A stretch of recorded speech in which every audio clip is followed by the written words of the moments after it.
We are going to now start with a public hearing on the Community Development Block Grant Program. Anna, you have the floor. Thank you, Mr. Mayor. So as many of you know, the city of Monroe City is currently in the process of applying for Community Development Block Grant for a residential and commercial demolition project. Included in this project, we have about 27 properties that, fingers crossed, should the grant be awarded, then those would be slated for demolition.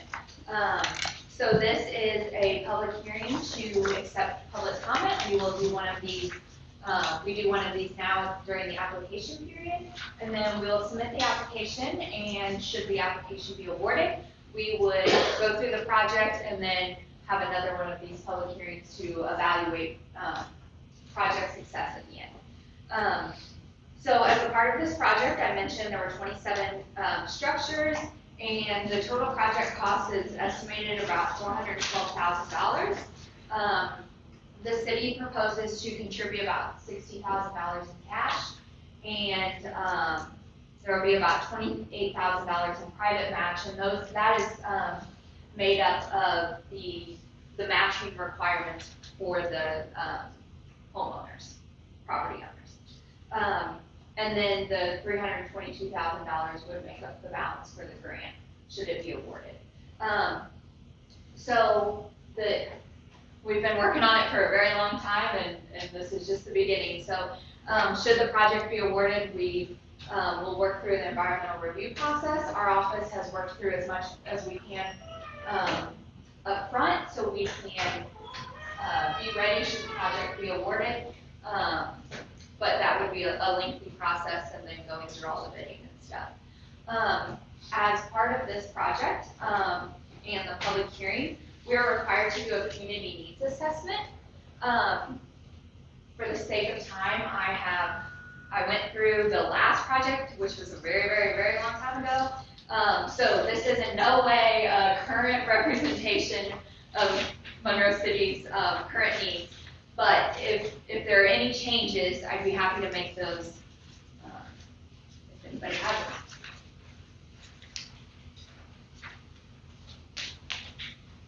I have that. I can find that. Okay. Okay.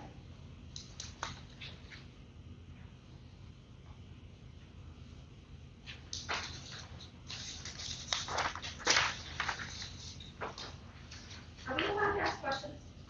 Sure. So of the 27 properties, the private match is $28,000, so that's about $1,000 per property that the property owner pays.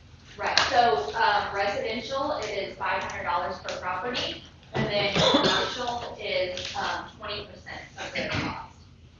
Okay, and then of those 27 proposed properties, have those owners of the land agreed to their portion already? Right, so there were, I don't know how many identified, more than 27 identified. That's how many signed up, that's how many are included in this project. So they signed up. Yeah, there was probably 45 or something. Yeah. And then Lori's been helping me get together deeds to make sure that the agreements match who actually owns the property, so that's been a process, and so, yeah.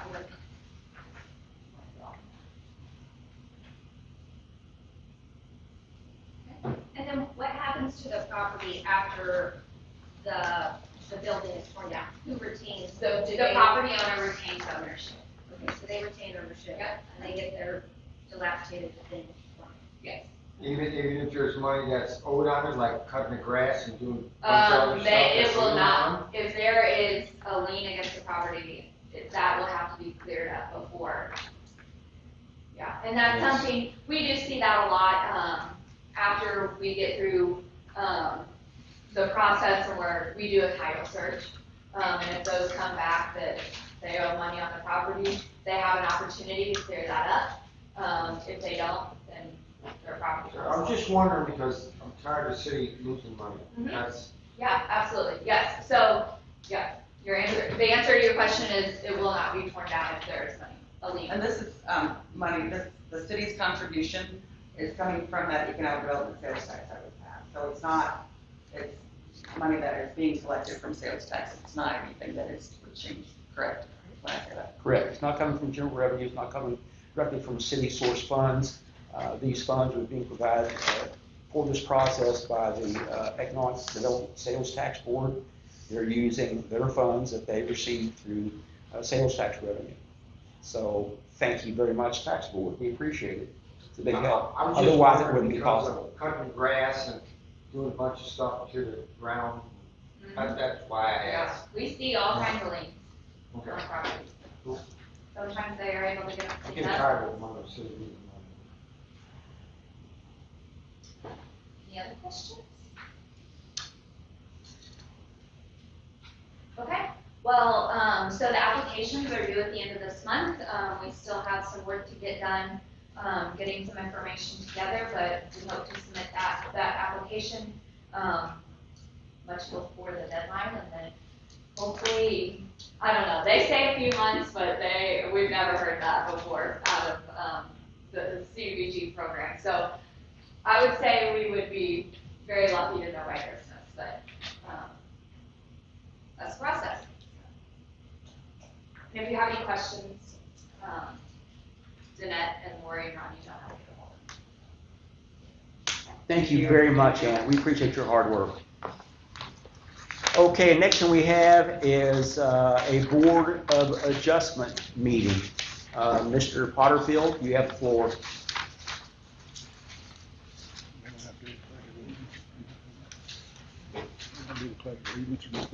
No, not till we get to our We had a Board of Adjustment meeting at 5 o'clock. And Rick Bryant was trying to get a building 100 square foot bigger than required. And he had no opposition and he met all the utility requirements to pass unanimously. So we granted it.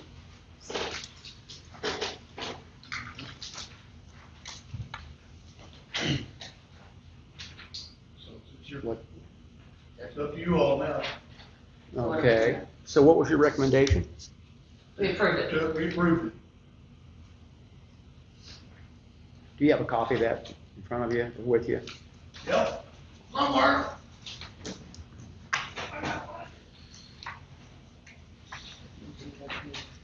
Yeah, hopefully Gene will get it.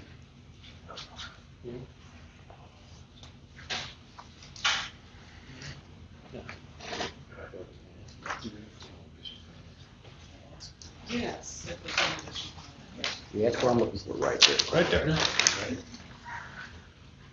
Okay, board, this is where action is required. The Board of Adjustment has recommended that we approve the application for a variance from Mr. Rick Brandt, address 915 Lawn Street. The specifications of the variance would be to increase the square footage of a storage building, construction of a storage building, from 750 square foot to 900 square foot. We would need a motion in order to approve this variance. Excuse me, Mayor. At this time, it's just a hearing, so we just here for public comment. During our actual agenda is Okay. when we would. All right. Well, all right, move right along. Well, is there any public comment on the? Okay, any public comment on the variance request? Okay, we're gonna move right along. Let's call this meeting to order. Please stand with me and recite the Pledge of Allegiance. I pledge allegiance to the flag of the United States of America and to the republic for which it stands, one nation, under God, indivisible, with liberty and justice for all. Please be seated.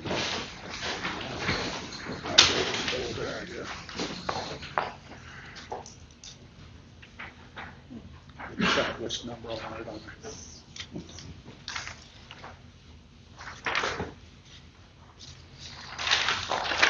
Okay, we'll begin with the roll call. Alderman Smith. Present. Alderman Quinn. Present.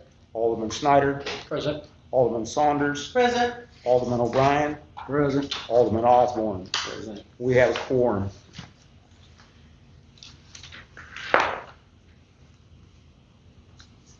Okay, next thing on the agenda, tab 4, will be to review and approve the meeting minutes from the June 18th, 2026 council meeting.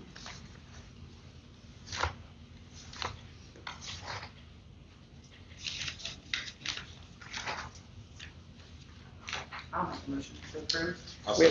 We have a motion and a second on the floor to approve the minutes of the June 18th, 2026 Board of Aldermen meeting. All in favor, please say aye. Aye. All opposed, say nay. The ayes have it, the motion carries. Next thing on the agenda will be the mayor's report. I have nothing further to report this evening. Next thing on the agenda, city clerk report. Mine is pretty brief, really. The main thing I wanted to approach the council with, we have a business in town that would like to sponsor a 5K event at South Lake. They would like to do this in conjunction with the Fall Fest on October 3rd. They're not expecting South Lake to be shut down to the public during the event. They anticipate the event lasting from 8 to 11. And they are aware that there would be insurance requirements and things of that nature. So just wanted to bring that before you all and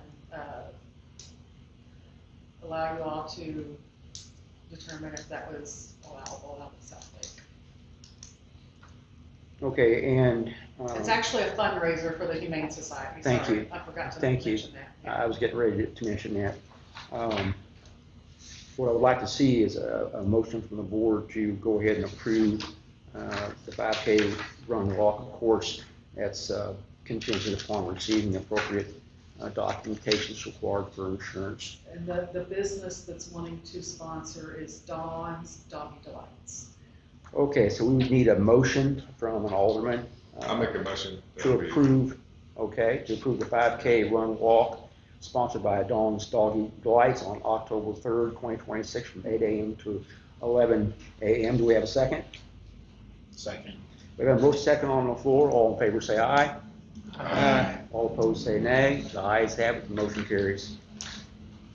And real quick, Rachel Young has moved over to the utilities, well, not utility side, but to the admin side full-time.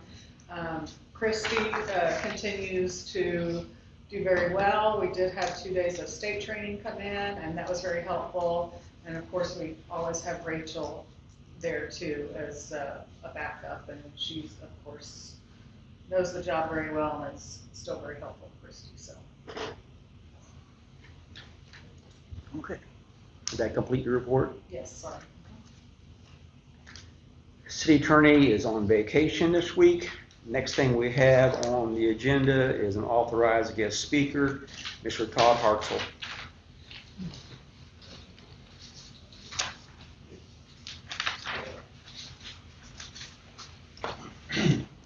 Good evening. Hello, Todd. This is kind of all new to me, so bear with me. I'm here on behalf of Monroe City Fire Protection District. We had a couple of questions. I spoke to George and the mayor.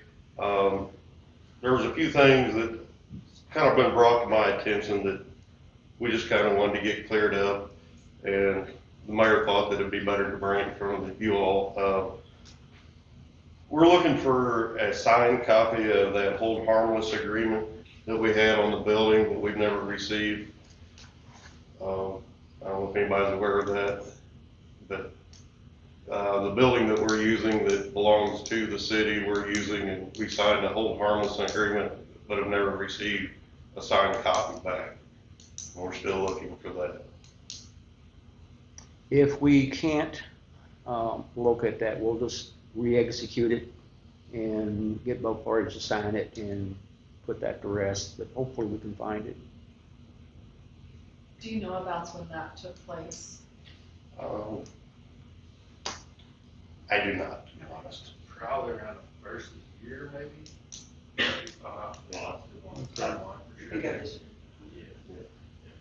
I can't recall when we addressed that issue. I don't recall either. I mean, No, it's easy to fix. We can fix this. We can fix this, not a problem. We'll look forward again. If we we don't find it quickly, we'll just get another copy over to your office and execute it and get it signed and get it back to you. We'll have a copy on file as well if that works for you. That works for us. A couple other things, it was brought to my attention that there's a hydrant across from the fire station that people before me have asked to be fixed. I spoke with George. I understand he's under some restraints and things that are making it a little hard for him to get that done. But, I would like to ask that we all work together to get that hydrant fixed and the one at 4th and Washington. One at 4th and Washington, is water outside the schools. If there's, a fire there, the one across from the station we use for hose testing, training. It's also used for, if we need water in a hurry, it's an easy, safe location for the firefighters to come in and get water. So we're just asking that you all work with us and hopefully get that repaired for us. And the other thing I had is I wanted to ask, with all the changes that have happened in the fire department, city, we wanted to talk to you guys and see about, an emergency management plan. Meet with you guys, meet with us to kind of set up a true emergency management plan. Who's in charge of it? What entities does what in that? Because right now it's kind of just up in arms, and I don't know if anybody really remembers, 06, but it was pretty chaotic back then when we had the tornado go through, and supposedly we had a plan then. So, and then there's also, in speaking with the mayor, some questions that he had and I kind of had, about codes the city has and ordinances. With us being separate entities now, who's going to enforce them? Is it us? Is it you guys?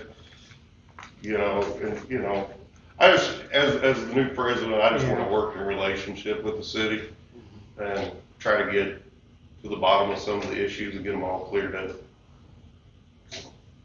Well, that's all I have. So. Okay. If I might, Chief James is the city's designated civil defense director and emergency preparedness director.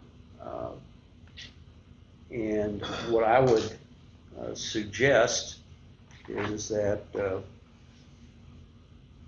we would probably just set up a meeting between someone from the fire protection district and the chief, and then whoever else the chief thinks needs to be there, and we can start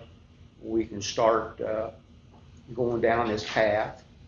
And if it's not too burdensome, because I think the chief has a pretty good handle on city code where the fire department's referenced, would also be an opportunity perhaps for us to begin looking at those Monroe City codes, which were just codified again in 2022, and see what changes the chief would like to see made to those, along with you guys, of course. And that would be an opportunity to, I think, if it's not too burdensome, to try to address both issues simultaneously, if at all possible. And I'm kind of speaking out alternatives. I don't know that much about it. Right. So I know that we had an incident about a year and a half ago where we lost power, and I was very impressed with what I observed that day from all of the surrounding agencies that came here to assist us, and of course the fire department at that point in time, and the police department. They did a really good job. So my thought process is that we do have a process. I don't know what it is, but I do believe that there must be, because it was very efficiently handled, very efficiently. So here's what I'd like to do. I'm going to ask Chief James to take the steps to set up a meeting, and then have him invite whomever he believes is beneficial, helpful, or useful, and same for you. I appreciate that. And I don't know that anyone here knows, besides maybe a few people, but you are now the president of the board Yes. for the Monroe City Area Fire Protection District. That's why you're here. So, congratulations. Thank you very much. You're welcome. You're very welcome. No, we definitely understand that there has to be a very good working relationship, and I don't think that there'll be any problem whatsoever making that happen. I greatly appreciate it. You're welcome, Todd. Thank you, Mr. Mayor, council. Thank you. Thank you. Appreciate it. Now, excuse me, folks. This is going to be a somewhat lengthy meeting tonight, perhaps. We shall see. Next thing we have on the agenda is new business. Excuse me. We will begin that by having Mr. Dennis Klusmeyer from the Missouri Public Utility Association give his presentation on water and wastewater rate review. Dennis, you've got the floor. Thank you, Mr. Mayor. Good evening to everybody. It's good to be back. It's good to see everybody's face again, even under the circumstances. But I am Dennis Klusmeyer. I'm Senior Member Advisor with MPUA. The gentleman that is with me this evening is Brandon Renaud from MPUA. He is our Director of Services and what is it? Services and Services and Development. Thank you. The word was stuck in my head. So, like the mayor mentioned, we are here basically as a review. What we were asked to do is basically take a look at your all's utility status. And the way we've done this is basically we're looking at this from a capital funding standpoint, not so much as a full rate review or rate study that an engineering firm may conduct, but more so on your capital funding needs in those departments. Where I would like to start this evening, and I think Danette has provided everybody with a copy of the current budget. And there's two, basically, I think 3 pages specific that I want to look at real quick, just to get clarification. And Mr. Mayor's objective through this process was basically make sure that we are cash flowing at this point. Basically, we're looking at this on a budgetary basis, and we're attempting to cash flow the budget. When I was going through this budget, what jumped out at me, has everybody got the water department in front of them? I think I put the sewer one on top, so behind it, you'll find the water budget. Okay, I'm sorry, Danette. That's all right. We should have got together the order Yeah, process. But I think it should be the sewer listed as, information's first with right after. have you got the page numbers on this? I remind the page eight. Okay. There's 2 pages for sewer. And it looks like 2 pages for water.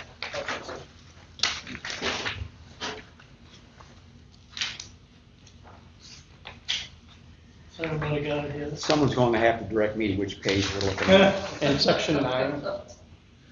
It's this one. Summary.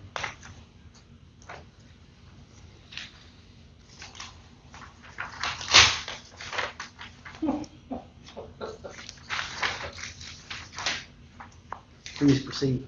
Okay, I will.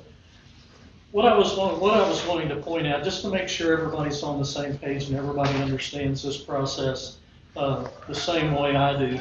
But if you are on your budget page that says Water Department beginning balance, you should see a number right there at $157,477. Has everybody got that? Mine says 325,859. Yeah, What's your number? The water department? 325,859. To make sure we're looking at the same stuff. That's off of our budget that we passed. Right. Total water funds available. Is this the number you just? quoted? No, this one, the beginning balance. Oh, okay. 325. You made changes since I got. We just did our, we got our audit back. Is that the changes that you talked about now? Is this the one that you have on the shared drive? Have you changed it? I did not change the approved budget, no. Okay, that's what this is, the approved budget. Okay. Okay, so So- we're looking at different documents right now. Okay, it's not gonna change my process, that I want to go through and clarify. So my numbers are gonna be a little bit different, but the process will be the same. So bear with me if you would.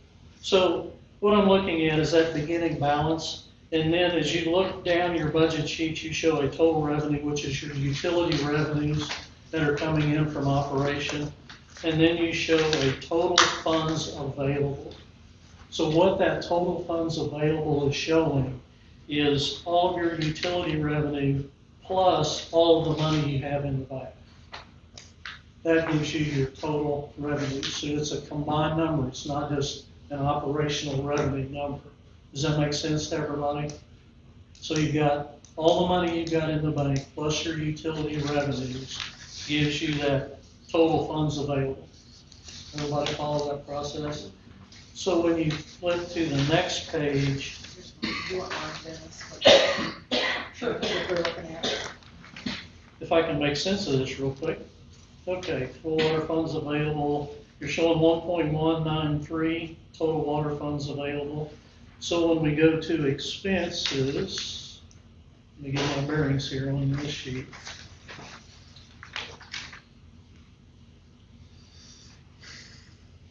Yeah, so when you go to your expenses, you're showing an expense of $1,047,000. So what you're doing, in essence, you're using up a big portion of what you have in reserves today. I just want to make sure everybody understands that transaction and how it's coming together. So to meet those expenses of 1.47 million, you're using up all of your utility revenues, plus you're using up a big portion of those reserve funds that are currently in the bank. Does that process make sense?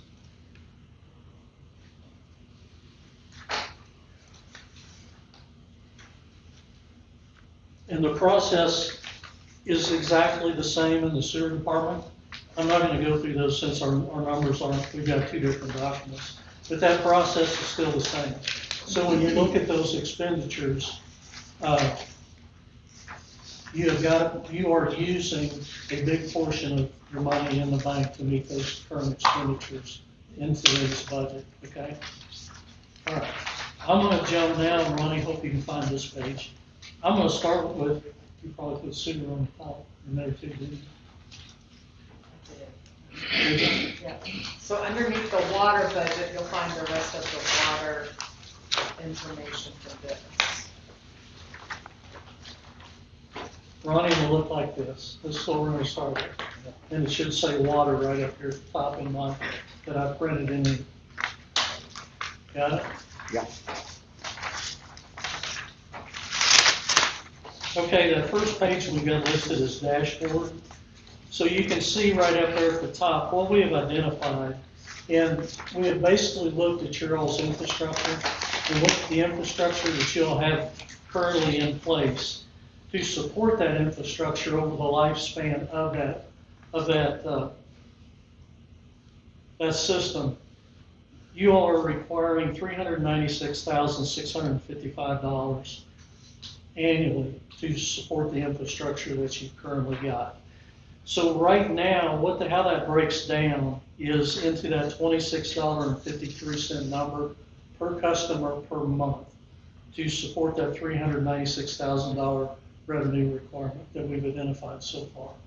Like I said, this is just to fund your capital activities. So that bottom section is just pretty much another breakdown. If you looked at this on a depreciation basis, just purely depreciation, that is that first line in that bottom section. So we're showing an annualized depreciation based on your numbers around 330,000. So you've got a bare minimum that you've got to cover at 2207. That is the absolute bare minimum that you would need to survive at this pace. And we are showing the sustainable funding, infrastructure funding number, the full 396 at $26.53 as a base service availability charge. You all refer to it as facility charge. So you're currently charging $20 under your current structure. So if you would implement this, you would be looking at an additional $6.53 for facility charge on the water side. Did I state that correctly? Okay. So if you want to flip to the second page, this is a spreadsheet. This is actually a tool that we have developed through MPUA that helped us to determine those numbers. I'm not going to go through the whole spreadsheet because it gets really busy, and I know you all got a long night ahead of you. But basically what this does, it identifies the items in your system. It gives you a unit cost for that, and it calculates the first circled number. It calculates that $21,578,000 number. That is the estimated value of your infrastructure in the water department today, based on our information. So I'm going to go right across and I'm going to just address my highlighted numbers. That gives you that annualized revenue requirement, $396,654, and that $26.53 is your customer facility charge per month to meet those needs. Everybody follow that? Yep. Okay. Glancing across that sheet from your all's perspective, do you all have any questions off of that sheet that I need to address? I don't want to leave if there's any questions that you all have. And just to clarify, that's not related to our current billing. That's just, this is what you have to bill just for this $26. That's just essentially capital funding of the existing infrastructure. Am I Yes. getting that? For Okay.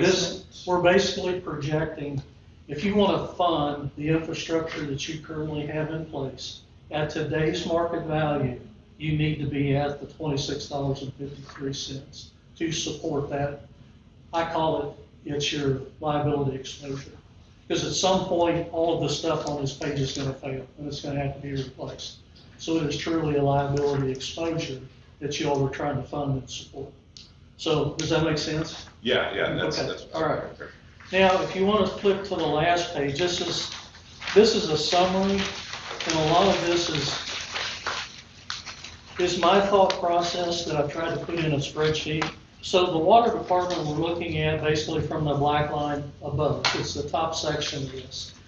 So your all's audited numbers that we looked and pulled out of the audit, your last audit was done actually showed an operating deficit of $35,000. Under your current budget approach, you're still showing a deficit of $180,000 as far as an operational deficit. So what we've done is I've shown your current, and I'm going right down the sheet, and if anybody gets lost, just stop me, if you would. Your current facility charge is $20. You've got a customer count of 1,246 customers. So that gives you an annual revenue of approximately $299,000. That is existing today. So if you would implement that 2653 or that additional $6.53, that would generate an additional $97,636 approximately. So now just revenue off of your facility charge, you're $396,676. Does everybody follow that so far? Okay. So if your current budget deficit is correct, you generate the new revenue of $97,600. You still have an operational deficit of $82,683. Everybody still with me? So what we're saying is if you take the new deficit of $82,000, and if your unit sales prices stay the same at 74,000 units per year, you need to make a water rate adjustment of $1.12 per thousand to offset that deficit and cash flow the budget. Clear as mud? Okay. Dennis? So, yes, sir.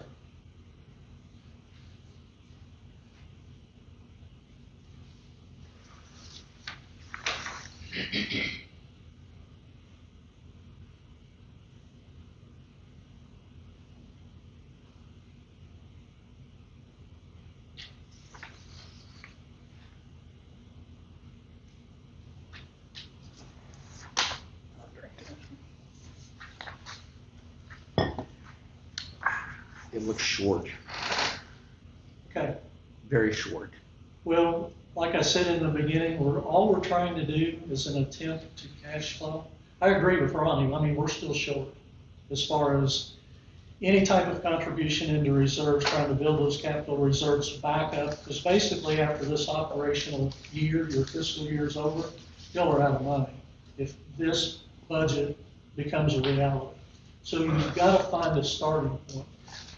Through what I've seen, I'm just going to throw this out. Funding the budget on a budgetary basis, y'all got some CapEx projects scheduled and you've got them budgeted this year. If those aren't very, very necessary or specifically have to be done in this fiscal year, if you can postpone those, maybe into next fiscal year, give this process time to work, get a little more capital built up before you make the expenditure, that would be ideal. I don't know the situation, I don't know what those projects are, that's just an opinion from looking at the financials and the way the budget is today. But anyway, my biggest concern is, well, I'm skipping now. I threw down just a draft of what your rate structure may look like, just with that $1.12 adder. And what that is, your current rate right now, you're charging $9 per thousand for your first 5,000 gallons of water sold. After that, you're charging $7.85 per thousand. So if you actually installed that $1.12, it would be $10.12 for your per thousand for your first 5,000, and then $8.97 thereafter. Now, that big red concern that I've got on this summary sheet, looking at the net sales numbers, looking at Georgia's numbers for water actually pumped from the plant, y'all are showing a line loss on the system of 35% today. You're losing 40 million gallons of water that's being treated, processed, and pumped into the system that you're not collecting revenue on whatsoever. So to me, that is a big red flag. Try to identify where that loss is at, try to get that fixed and remedied. And then that savings from that loss, basically you can reapply back into your rate adjustment. And more than likely, it's going to offset a big portion of it. So it's out there, we don't know where. We've talked about a couple different ways, maybe trying to run it down. In my experience, a lot of that, when you see that starting, the first thing I think is meter failure. If you have zero consumption meters, go out and verify those to make sure they are truly they do not have water flow going through them, it's just not being registered. And I know that's a process, and y'all got SCADA in place that helps with that. Confirm numbers from the water plant to the sewer plant. If you can catch some dry periods during the season, check your daily pump gallons at the water plant, check your daily inflows down at the sewer plant, and see if you can pick up or detect that you've got water direct inflow, that's what I'm trying to say, into the sewer system, and maybe start running it down that way. But, there's other avenues out there that you can get some equipment in to help try to locate, do some leak detection on the system. But like I said, I just wanted to note that as a concern, because at 35%, that's a significant number. What's the average that you see? Usually in a water system, 10% is a good common number. If you get below 10%, you're running a phenomenal system, that's for sure. But we see a lot 10, 12, even up to 15%. But anything beyond that gets to be a red flag issue to try to overcome that much loss operationally. But I mean, it's not that bad. I've seen some that are up in the 70s. They're not in business very long, but I have seen some systems hit that number. So, but anyway, that's the water. Any questions so far on the water? Because now that we're through that, we're going to really have some fun. Okay, so with your water, where's your proposed net margin at the end of the year? Right now, Ronnie, I did not actually run a net margin. What these numbers on my summary are showing, that is actually a true break-even number. Because if you make the $1.12 adjustment, that offsets the $82,000 deficit we were showing. So that's a zero number.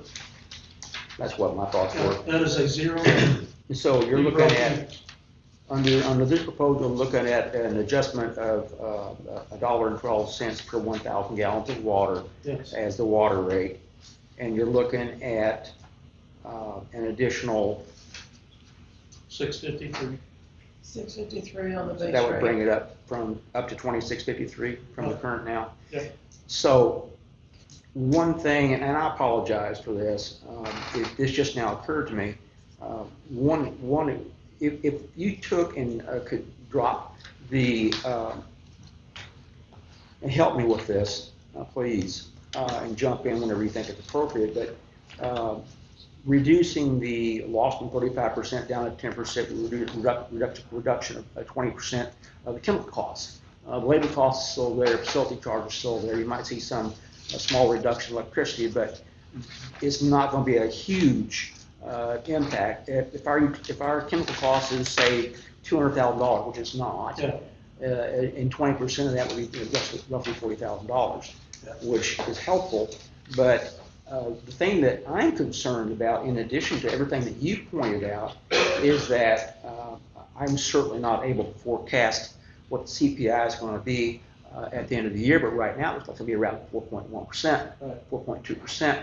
Our contract with People Services says it's CPI plus 1%, so our cost with them is going to go up 5%. Sure. Right off the beginning of the year. Right now it's roughly $848,000 a year. That's not in here. No. And it needs to be, Well, because we're gonna come out at the end of The the year losing adjustments aren't money. in there, Ronnie, the adjustments aren't in there. Your contract value, since it is in your budget, the contract values are there, the adjustments are not there. So what you're talking about, if we hit a 4% CPI plus a 1 year 5%, those adjustments aren't calculated at all. So that would be an adder to what we're talking about. So what we did, and what we did on the gas rate was they built in an increase equal to CPI or 1%, whichever is greater. Right. And I think you'd have to do that here because in as much as no one wants to hear bad news, the truth of the matter is there's no place to find the money to put back into the water department on a loss. It doesn't exist. Sure. The sewer department's right now going to lose a significantly large number just this year. And whatever money you had at the beginning of this fiscal year will be long gone and will be in the red before the end of the year, just sort of like water is. Sure. They're both in need of investment. Yeah. Well, we don't have control over them. Not right Very now. little control. The loss is about the only one we can do anything about. Let me jump into the sewer, and let's talk about that a little bit. Well, I wouldn't jump into it. You might want to stand by. I'm gonna wade into it. No deeper than this. Okay. In the sewer department. All right. I don't wanna get more than chin deep in the sewer. We've already been through the budget scenario, so you understand what we're looking at and how that operates. So let's jump right into the dashboard. I've done this in the Earl's sewer department also. And one thing that I feel has happened in the sewer department, and this is from years gone by, I think in my opinion, it was probably an oversight. But when the debt service was taken on for the new sewer plant, in that paperwork, you've got an engineering analysis report in that paperwork. And at the time that was done, they stated that $30 was going to be required to meet the debt on that new plant. So at that time, what I believe happened is the board adopted a $30 facility charge. They did not add the 30 to what was already existing. So I think that's how we got to where we are today. It's an assumption, it's my opinion, but that looks like that's what has transpired. So if you look at this dashboard, the same process that we applied to the water, we're applying to the sewer. And right now, you're showing that infrastructure need of $518,000 a year to support and sustain the infrastructure you've currently got in place today. That's including your new plant. So to break that down, you're $35.76 just to cover your infrastructure needs. If you look in the next, that bottom section where we state annual debt service on the system, you've currently got a $574,000 debt service requirement that is out there. That's what the net pays every year. That's what's in the budget this year to support. Just to cover that debt service, you should be at $39.61 just to cover debt service. We're currently at $30. That's why we're losing money every single day in the sewer department.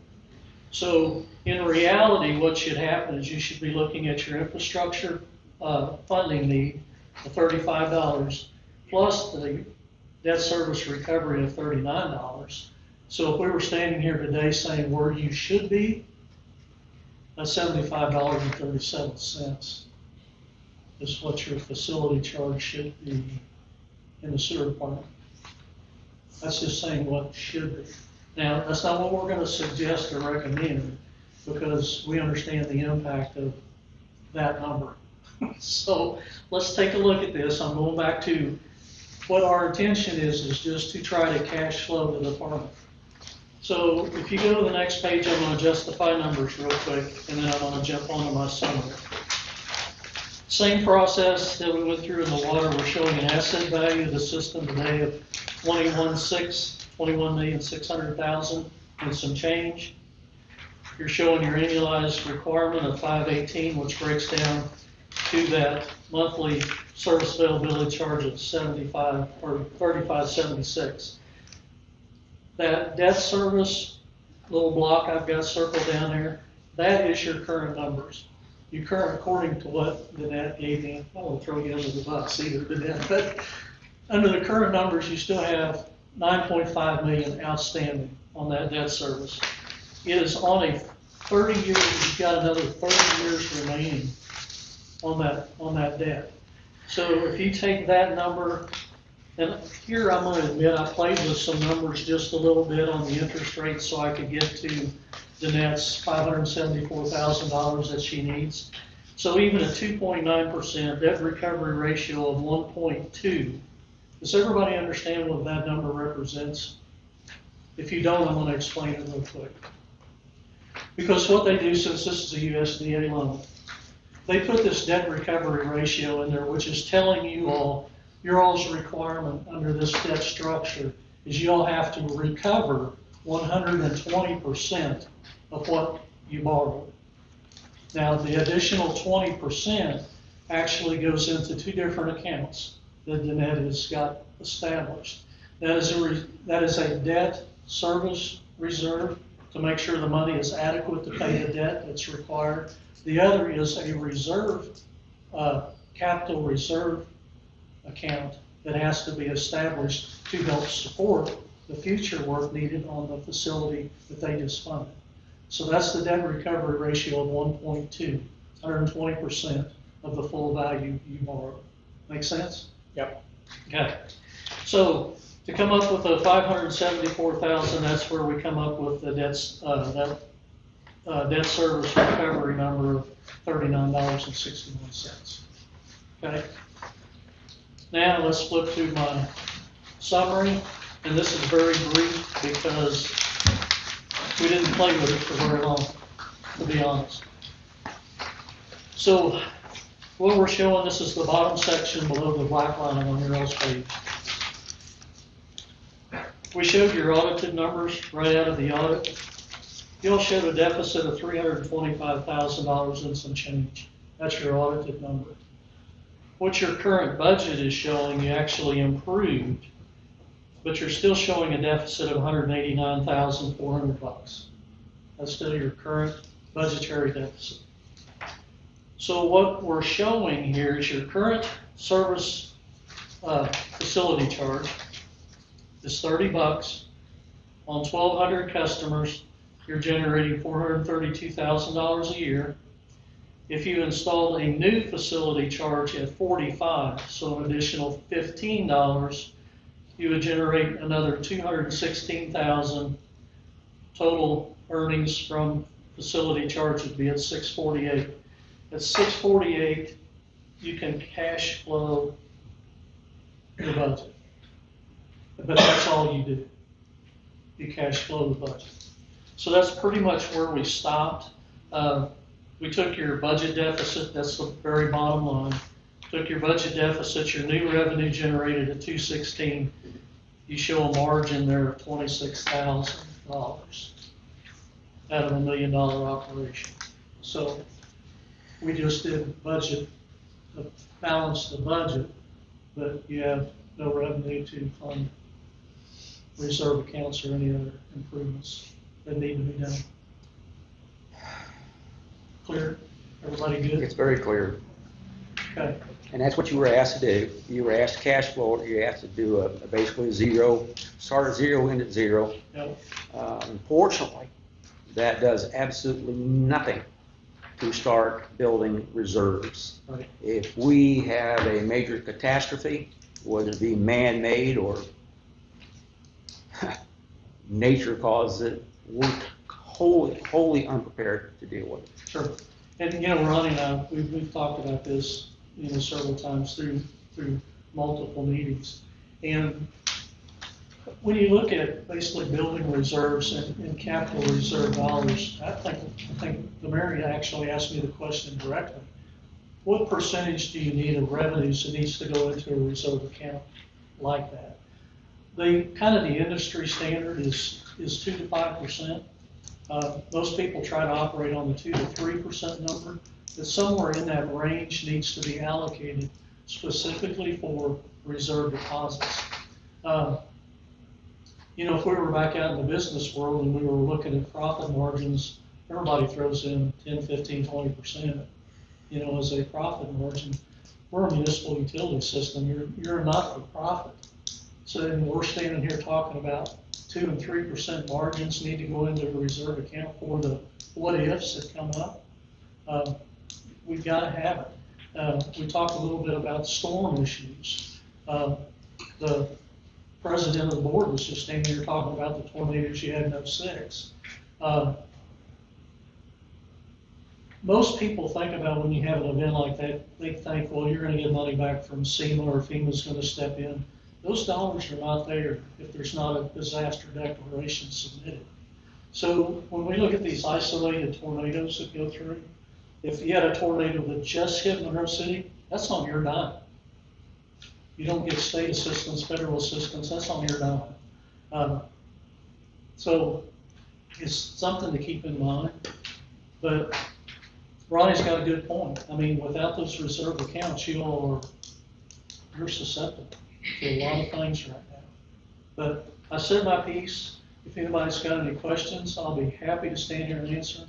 I know you've got a lot to get through on that agenda. We do. So thanks for your time. If you've got any questions, get hold of Ronnie and Ned. They will get back to me and we will get them answered for you. Dennis, you guys have done a great job. You did exactly what you were asked to do. You did it in a very timely manner. I want you to know I appreciate that. I'm very certain we will have to get back together and revisit these numbers with the board present and make some determinations about how we want to approach these requirements. It's very clear that the can has been kicked down the road. It's landed in our front yard.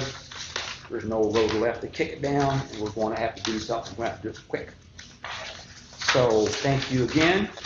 You're quite welcome. Thank you very much. Appreciate it. Thank you. Thank you. Thank you. You'll have a good evening. Thank you.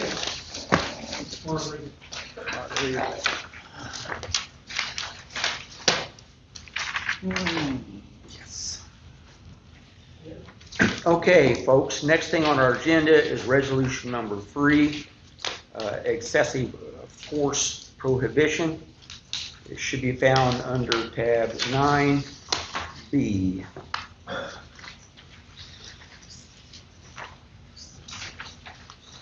Thank you. Thank you. Thank you, guys, appreciate it. Excuse me, I'm struggling here to get to it. Resolution number 3 is an excessive force prohibition. This is a resolution that is required as one of the requirements for the CDBG grant. And it requires that this board take this under consideration and approve it. You have the resolution in front of you. Please take the next minute or 2 or 3 to read it.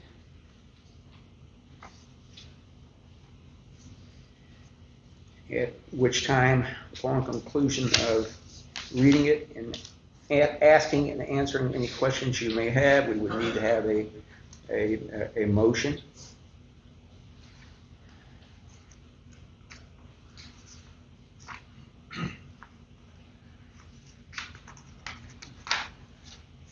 The reading of this, I guess, was suggested by the text of this was essentially proposed by the CDBG grant. The entire text.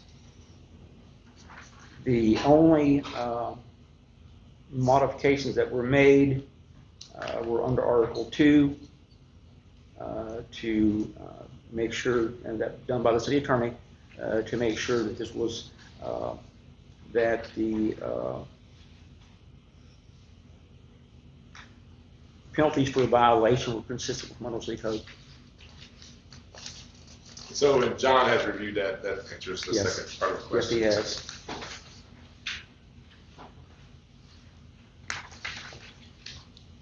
Any further debate or questions on this? We have a motion on the floor to approve resolution number 3, an excessive force prohibition. Do we have a second? I'll second it. We have a motion second on the floor to approve resolution number 3, excessive force prohibition. All in favor say aye. Aye. All opposed say nay. The ayes have it, the motion carries.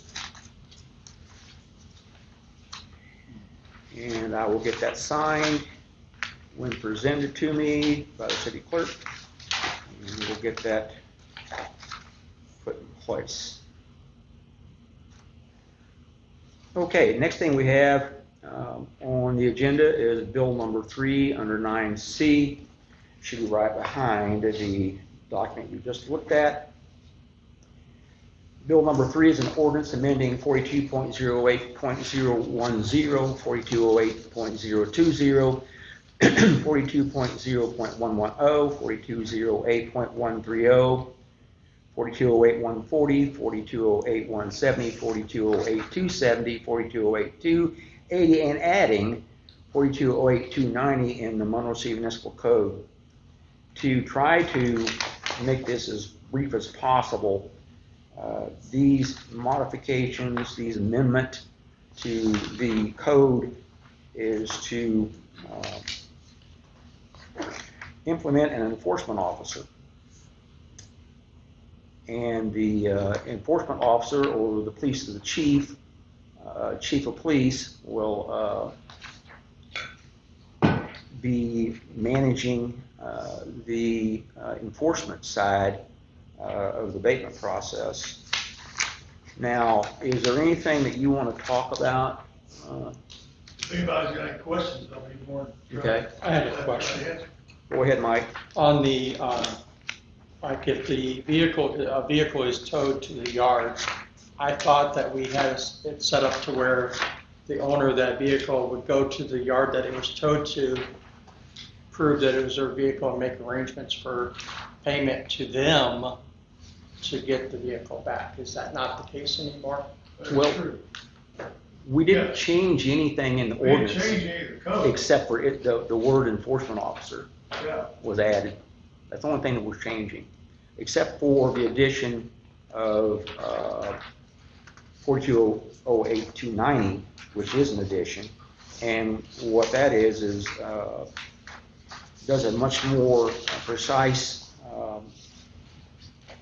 recording of the violation, is on offense, and the penalties for that violation, which were not enumerated in the previous ordinance. Right, but see, on this one, it shows that they would come to City Hall to redeem the vehicle, to reclaim the vehicle, and pay What to City section is Hall. that, Mike, that you're looking at? I should have highlighted it.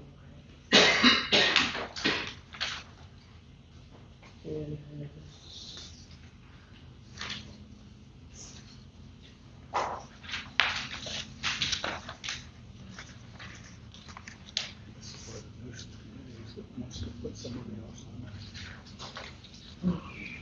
Yeah, it's on there.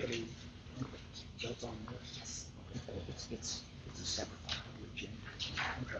It's a separate agenda. So we don't have to make a motion on this one.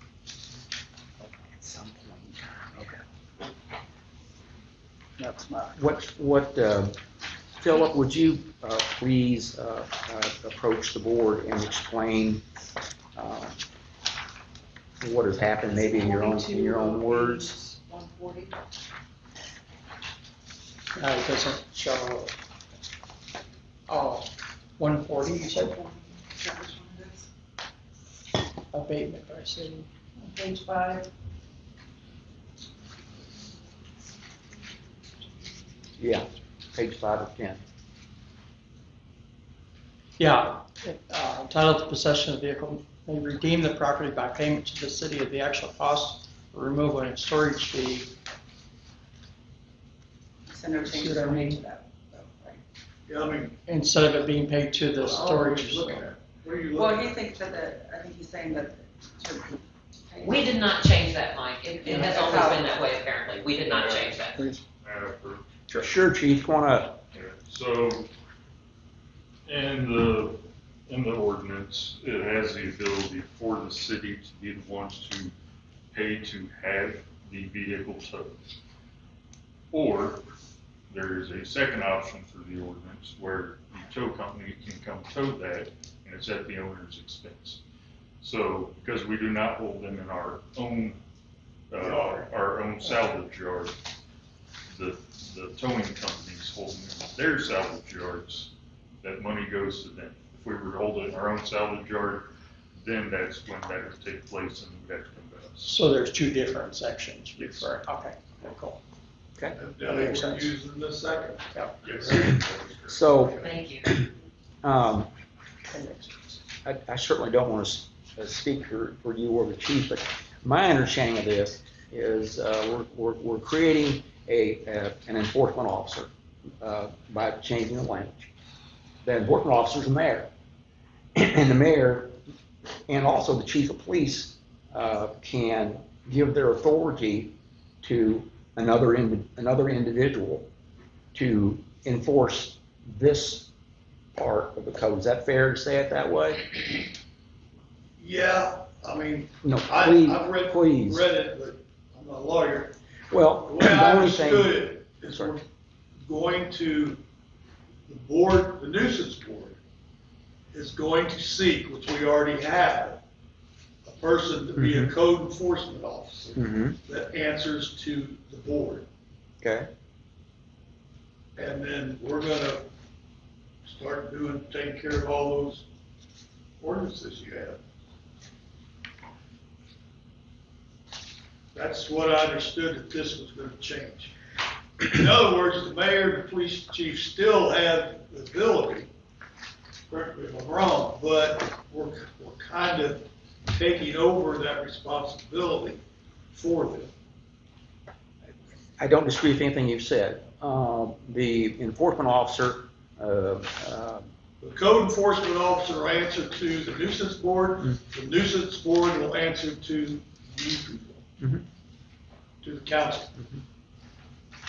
So essentially what this does is, it allows the mayor and myself to extend, the authority to a civilian citizen, whoever is recommended for this appointment.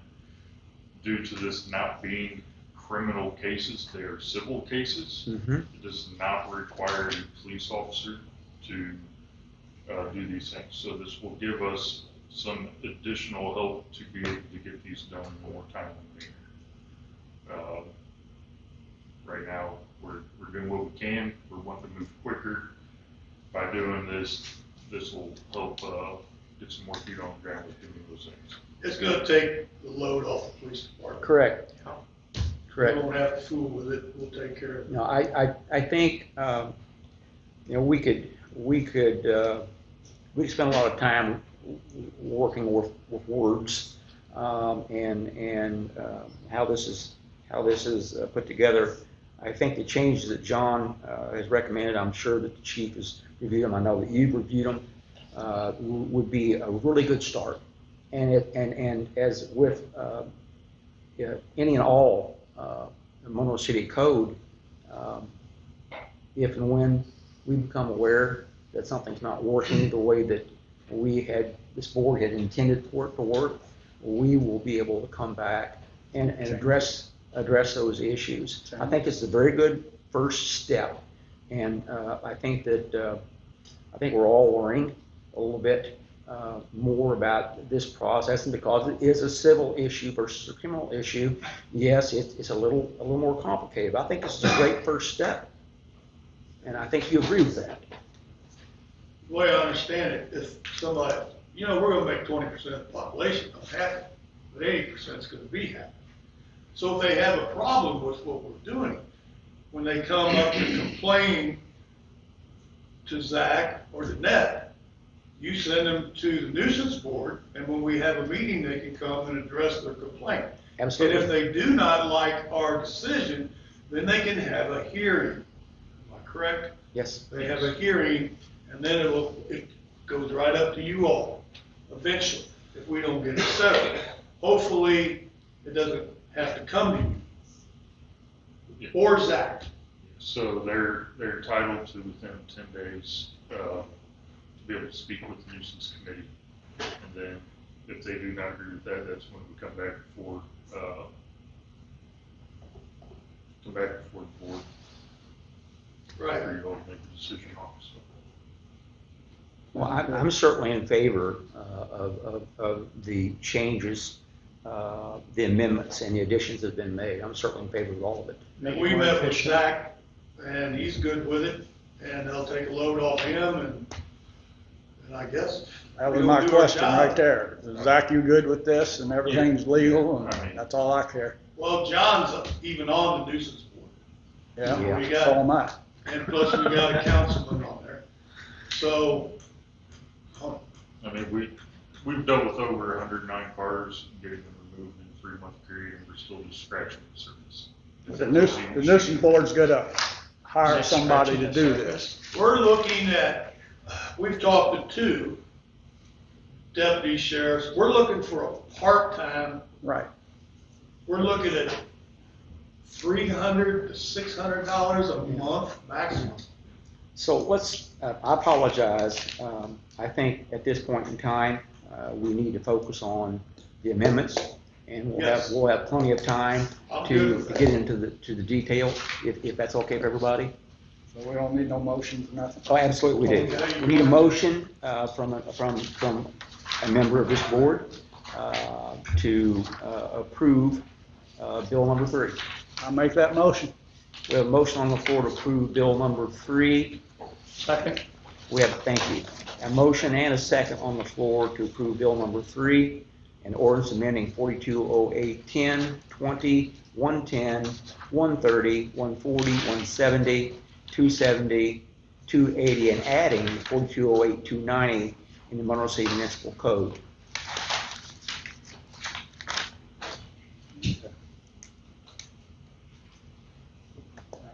All in favor? All in favor, say aye. All opposed, say nay.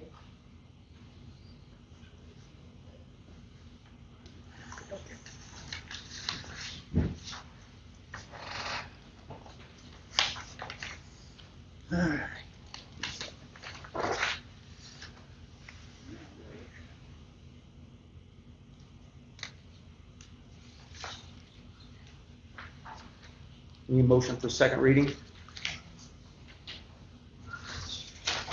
For bill number 3, an ordinance amending 420810, 120, 110, 130, 140, 170, 270, 280, and adding 4208290 in the Monroe City Municipal Code.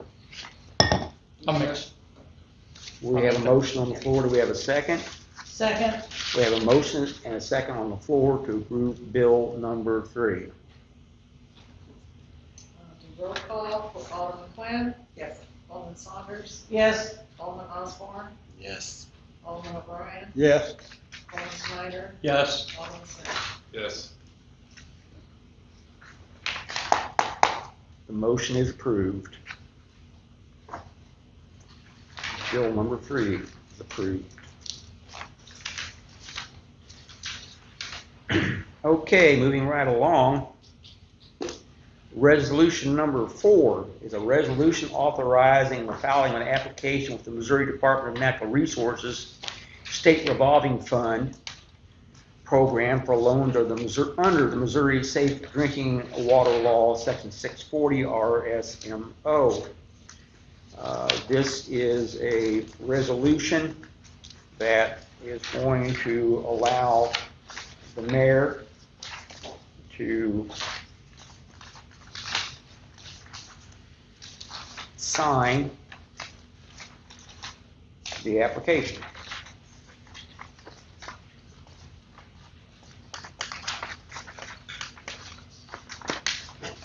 And it's a resolution of the governing body,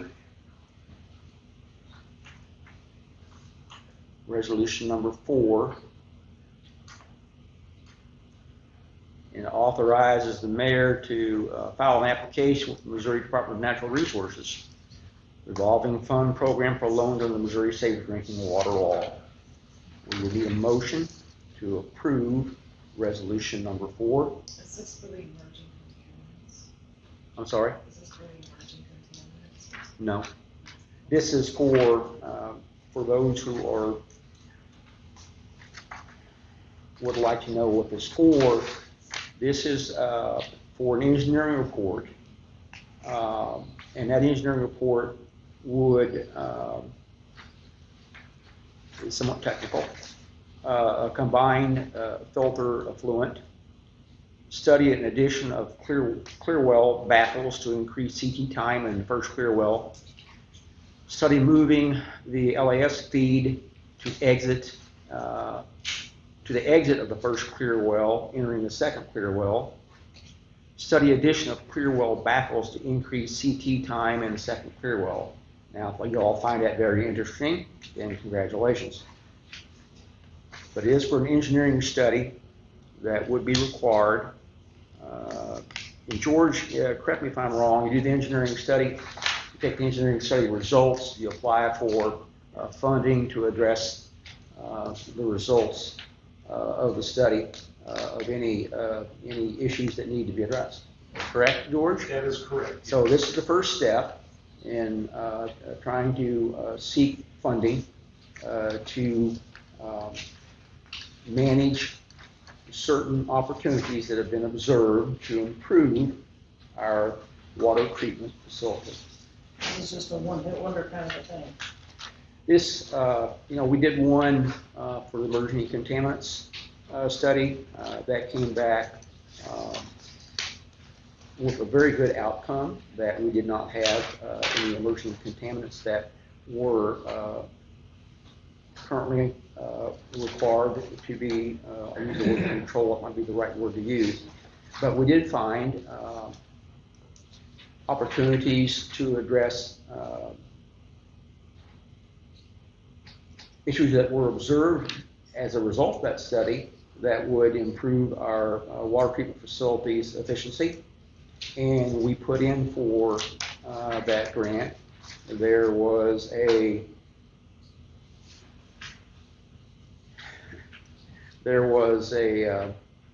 insufficient information was provided in that application, and consequently the application, although it did show up on their funding report, it was not funded. That's a conversation for another day and another time. But this is another, we are attempting to take advantage of every opportunity that we can identify to take advantage of funding opportunities that may be available to us. The engineering studies are a required first step with DNR. So are we approving additional spending for this, or what? Excuse me? Are we approving additional spending for this, or or this is just part of the paperwork so that we can apply for the grant? It's a $25,000 grant for the engineering study. That's what we're applying. That's what we're applying. Okay, so we're applying for a grant where we're giving. We're applying for funds to pay for the engineering study. And one of the potential outcomes of an engineering study will be an opportunity to apply for additional funding. Depending on those results. Absolutely. Okay. Depending upon the results. I would make a motion to authorize the mayor to,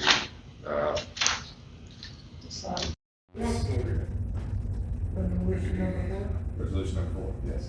We have a motion on the floor to approve resolution number 4. Do we have a second? Second. We have a motion second on the floor to approve resolution number 4, which is a resolution authorizing the following application to the Missouri Department of Natural Resources State Revolving Fund Program for loan under the Missouri Safe Drinking Water Law. All in favor say aye. Aye. All opposed say nay. The ayes have it, the motion carries. Thank you very much. Okay. Next thing we have on the agenda is I, the mayor, am making a nomination to nominate Mr. Kent Cheek to be a member of the nuisance committee. That nomination must be approved by the board of aldermen. Motion?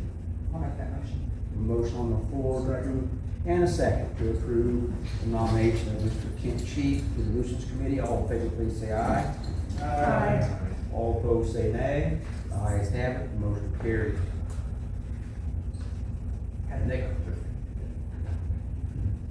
Okay, moving right along, next thing on the agenda is nomination.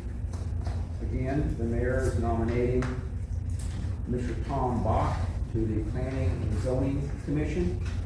That nomination must be approved by the board of aldermen. We would require a motion to approve the nomination of Tom Bach to the Planning and Zoning Commission. Make a motion to approve the appointment of Tom Bach to the Planning and Zoning Commission. Second. We have a motion and a second on the floor to approve the nomination of Tom Bach to the Planning and Zoning Commission. All in favor, please say aye. Aye. All opposed, say nay. Ayes have it, the motion carries.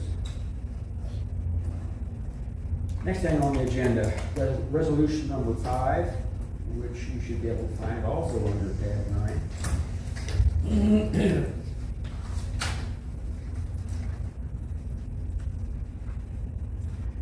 Resolution number 5, a resolution stating intent to seed funding through the Community Development Block Grant Program and authorizing the mayor to pursue activities in an attempt to secure funding.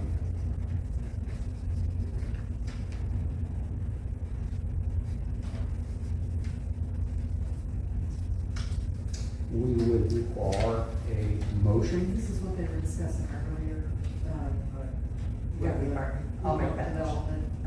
Is there any questions about what this is? Okay.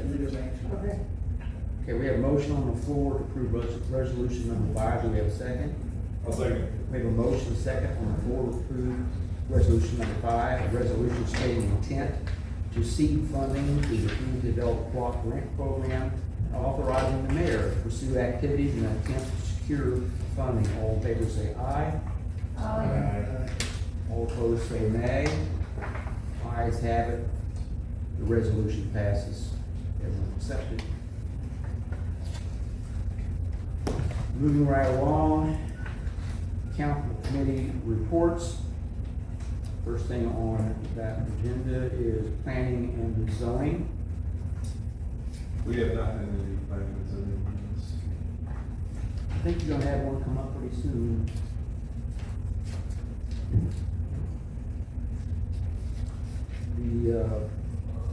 I think. Yes, I received 10 or 12 copies today of a site plan that is royalty to, Monroe Yard School, no, nursing home, apologize. Nursing home is wanting to, add an additional building for, I believe, for storage and a garage. So Gary Yeager should have that information. If not, you may want to follow up on that, so we can get that scheduled. I have the documents upstairs. And, Mr. Bach is acting as a contractor for that.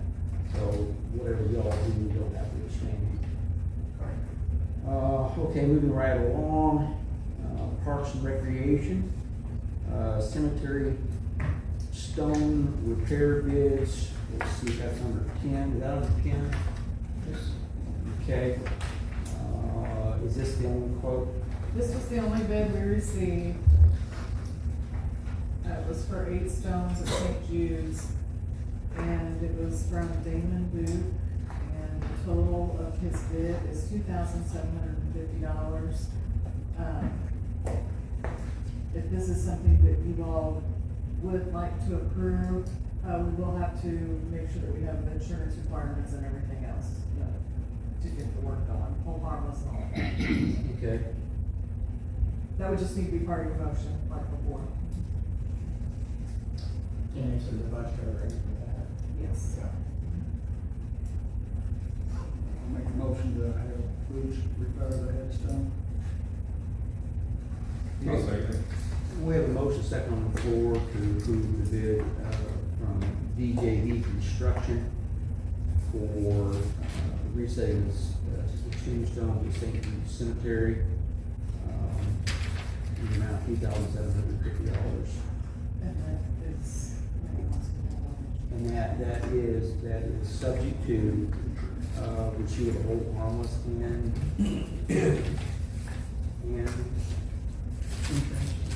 certificate of insurance. All in favor say aye. Aye. All opposed say nay. Ayes Can I have make a it. comment about the cemetery? You please do. Anybody been through the cemetery lately? It's been a couple of weeks. It's not ours, it's the Catholic. Oh, It's disgusting. They mowed it, the headstones haven't been weed eated, looks like the flowers, they just mow them up, they're all over the place. we've had a few calls to city hall. I'll bet. Over the Holy Rosary It's section. just whole road, St. Jude didn't do that, and they're blowing the grass up on the headstones. Anyway, I just want, I didn't went through there today. go through there, it's disgusting. so, that is properly on. Whole road, Holy Rosary. St. Jude didn't make that.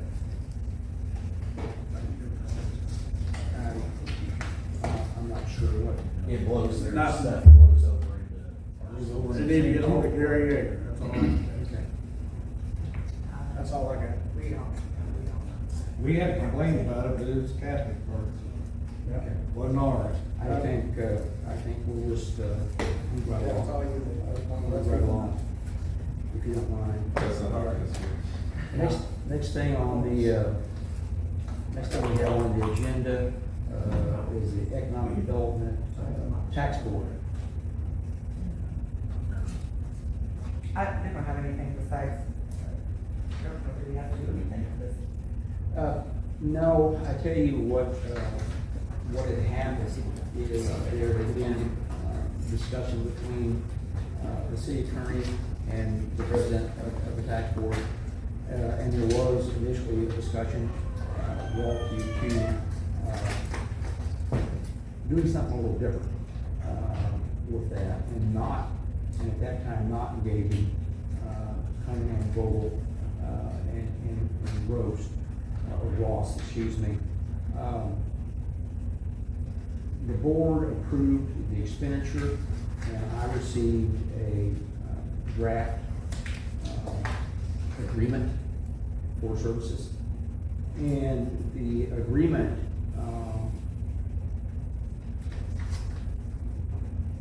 it's a draft, so I don't know what we can do or should do with this. My thoughts, the board approved Board of Aldermen approved the tax board's request for $5,000. So that got approved, the board approved that. When I received this, because it does not address a total value or a total cost, it's open-ended. And so, what I would suggest, because this agreement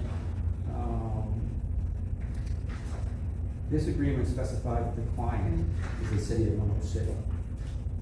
And if this board were to approve for me to sign, which you haven't done that, you have not approved for me to sign this document, this contract, it's separate from the approval of the amount that they requested. If the tax board chose to enter into a legal agreement with this company, this law firm, I wouldn't be required to do anything. Okay, but since it was sent to the city of Monroe City, this board has to approve it. And then, because there is no fixed agreement amount on this document, I would request a memorandum of understanding from the tax board that if the cost exceeds the $5,000 approved, that the tax board would compensate the city for those costs over and above $5,000. I think that's the only thing I know to do. Because this doesn't have an amount, it's X amount of dollars per hour. And I understand estimate is probably accurate, right? And I'm not suggesting it is So what are not. our options? So should we have them address this? I mean, it has to be the city, doesn't it? I think the answer is yes, that it does. But then we As a just need a political memorandum of subdivision. understanding from us, city, or. I think so, and if the board were to, if someone on the board could make a motion to approve, the mayor to sign this agreement with Cunningham Vogel and Roast PC, subject to a memorandum of understanding to cover, expenses from this, law firm, in excess of the $5,000 already approved, then I think that would certainly resolve any potential issues. I'll make that motion. Thank you. Second. We have a motion second on the floor to approve the mayor signing this agreement with Cunningham Vogel Roast PC, subject to an acceptable memorandum of understanding with the tax board. All in favor say aye. Aye. All opposed say nay. Now look, if I just signed this, we got $25,000 bill, you all wanna know what did you do? You're right. Okay, so we had to handle it the right way in my opinion.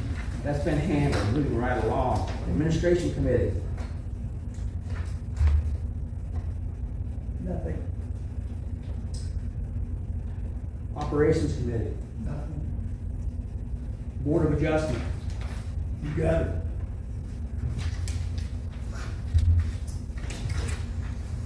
Is it complete? Got variance. You got variance? Pass that, whatever. I don't know what you gotta do with it. Got it. Okay, we have received a recommendation from the Board of Adjustment to approve the requested variance from Rick Brandt, 915 Long Street. Again, the variance is to allow the construction of a storage building and to change the, allow variance of up to 900 square foot for that building. Is that correct? Yes. So I'll need a motion to approve the variance as recommended by the Board of Adjustment. I'll make that motion. Do we have a second? I'll second it. We have a motion second on the floor to approve the variance for Mr. Rick Brandt. All in favor say aye. Aye. All opposed say nay. The ayes have it, motion carries. Turn the page over. Nuisance. We went out for bid, as most of you know, for Chestnut Street 409. And there's been some questions come up, and the demolition permit is a little vague. I'm wondering, like, for instance, I wanted to know if, like, Gene Baring or nuisance committee, if we can make adjustments or answer some of these questions, like, some of them are, do all the trees need to be removed from the property? Well, yes, but if we see a tree that looks like it would be good for a homeowner to buy, why would, to help with the lot, why would we want to tear it down? So we're looking at being able to do adjustments, like mark the trees that go and the trees we want to keep on that lot, keep them. Scrap metal on the property, it doesn't say anything, but I'm assuming that the contractor gets any and all scrap metal when he demos. I would think so, we don't want it. Everything you said, I certainly agree with, What we're wanting to do is some of these questions, if we can answer them to the contractors without having to keep coming to you all. Like, the sidewalk, we found out from, Rodney Osmond that the city is responsible for sidewalks. Can the contractors hook up to a fire hydrant for dust control? Like, when they demo some, dust flies everywhere, like Chestnut Street's over next to the private pool. Will the city allow them to hook up to a fire hydrant and they get ready to really hit it? Just hose it down so they don't create dust for a while. These are some of the questions. I would assume yes. as would I. So I want to know if simple questions like this, if we can answer it. If we have the authorization, the building inspector, Gene, and the nuisance board to answer that, and say yes, the city will let you hook up the fire hydrant for dust control. George is shaking his head no. So the city won't allow us to sell water through a fire hydrant. So, we can't sell to, a pouring company or anybody else who wants to come in and hook up to a fire hydrant, so that's gonna be the same. They don't sell to people using the fire hydrant? No. They did to me. I think the It's been a exception, few years, I yes. think Yeah, there's, yeah. I think there's an exception here, I'm explaining to you what my reasoning is for the exception. The water distribution network is wholly owned by the city of Monroe City. If actions we take benefit the city of Monroe City, I don't think it's an issue. It will save you money on demo for them having to use their own water. The difference between what So they don't we're have to. suggesting, is that this is city-owned, distribution network. And it's for the benefit of the city, whereas a commercial entity, it's a totally different situation.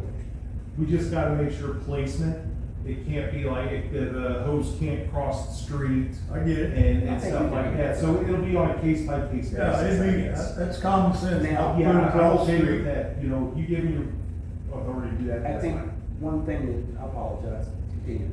No, I just said if the city gives me authority to allow that, I can get a hydrant meter set up on it and I can make that happen.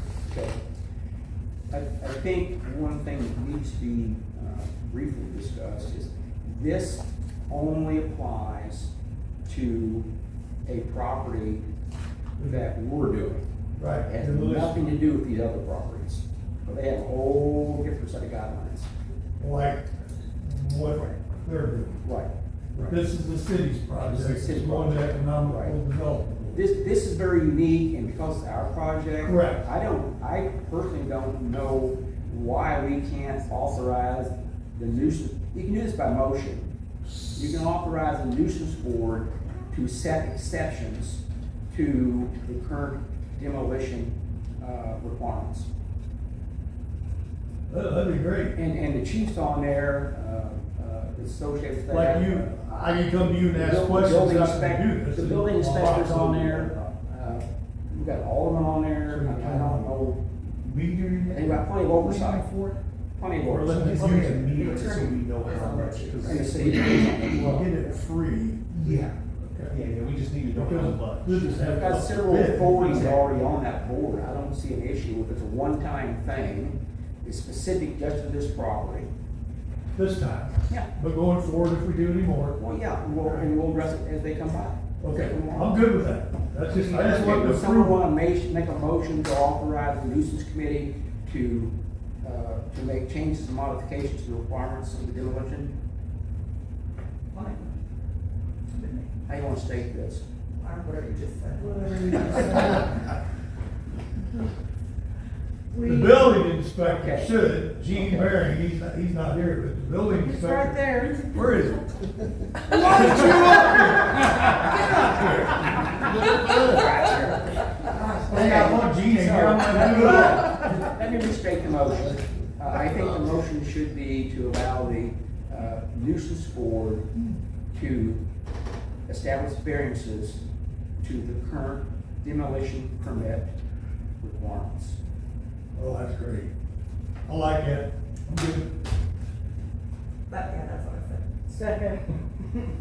We have a motion on the floor to allow the nuisance board, or committee, to make variances to the existing. I can't do it. The demolition permit requirements. All in favor say aye. Aye. All opposed say nay. Ayes have it, motion carries. Very last thing.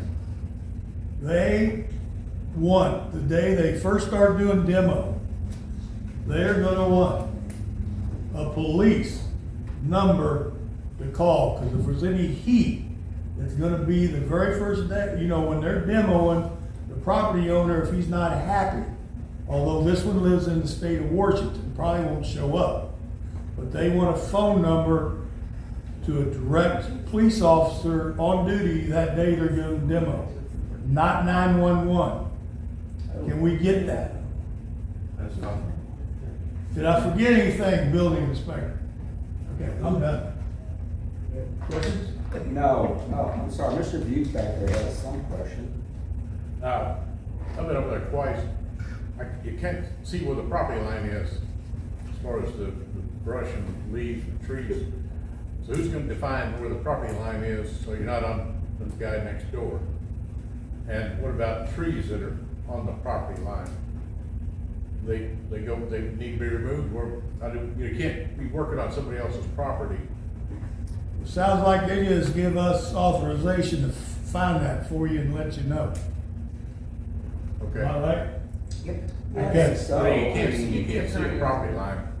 So Gene, we'll get that for you. Go ahead. Good with that? I am. We'll get that for you. We'll take care of it. Okay, moving along, department reports, police department.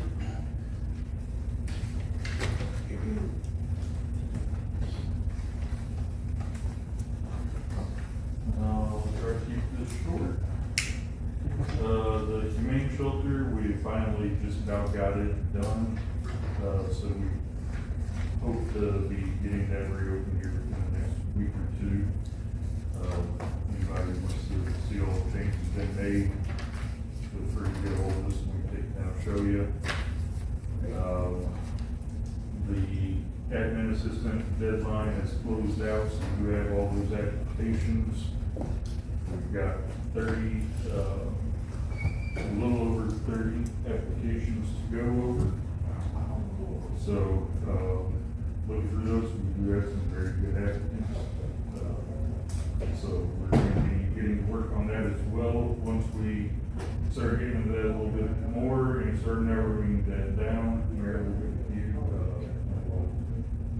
to start kind of working back and forth with the admin committee as well. Wow. We've got it set up to begin doing tear down of police vehicle 202. By that, I mean we're going to take all of the radios, emergency lights, cage, the seats, all of those things out the bag, everything that's emergency package. Then we trying to resell. We're gonna be clearing all that out. And then we do have some other stored items that we have located that we're gonna be trying to get rid of as well. So, once we get all that done, we'll get with the net or City Hall and see if we can get something set up in Purple Wave, try to get that, try to get those items sold, or see if there's other departments that have some stuff they want to get rid of too. Oh, okay. Did you, which one's still two? That's Tahoe's got The one that's like broke down and not, okay. and I still think we need to scrap that vehicle in good conscience and start it for 3 engines. It's got trade machines. Like I said, transmission. Put on Purple Wave with what problems are, and see what happens. You know, they think it's going. I mean, I need a body for it. Somebody might want to park this off, maybe if there's any left. We're doing the, we're still having continued electronic problems with PD. So we're reaching out again to Tiger Hawk. This is now including tablets. So tablets and cars, we had to have an issue with computers, emails, scanner. Copier, fax machine, can't email anything out. So it's creating a lot of havoc for us trying to be able to get things out to other people. So we're trying to get them in to come get those fixed. Have you had any progress with Monroe on getting that copier working? No, not really. I do believe I did finally get an email back from them just a little bit before I came over today, but, however, I didn't have time to see what it was about. So these problems have extended to the iPads in the vehicles as well? Yes, so they're now. When did that start?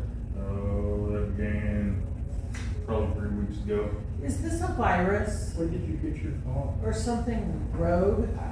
No, they've got limitations set on everything, and the way Tiger Hawk has it set up is they are the administrator of everything.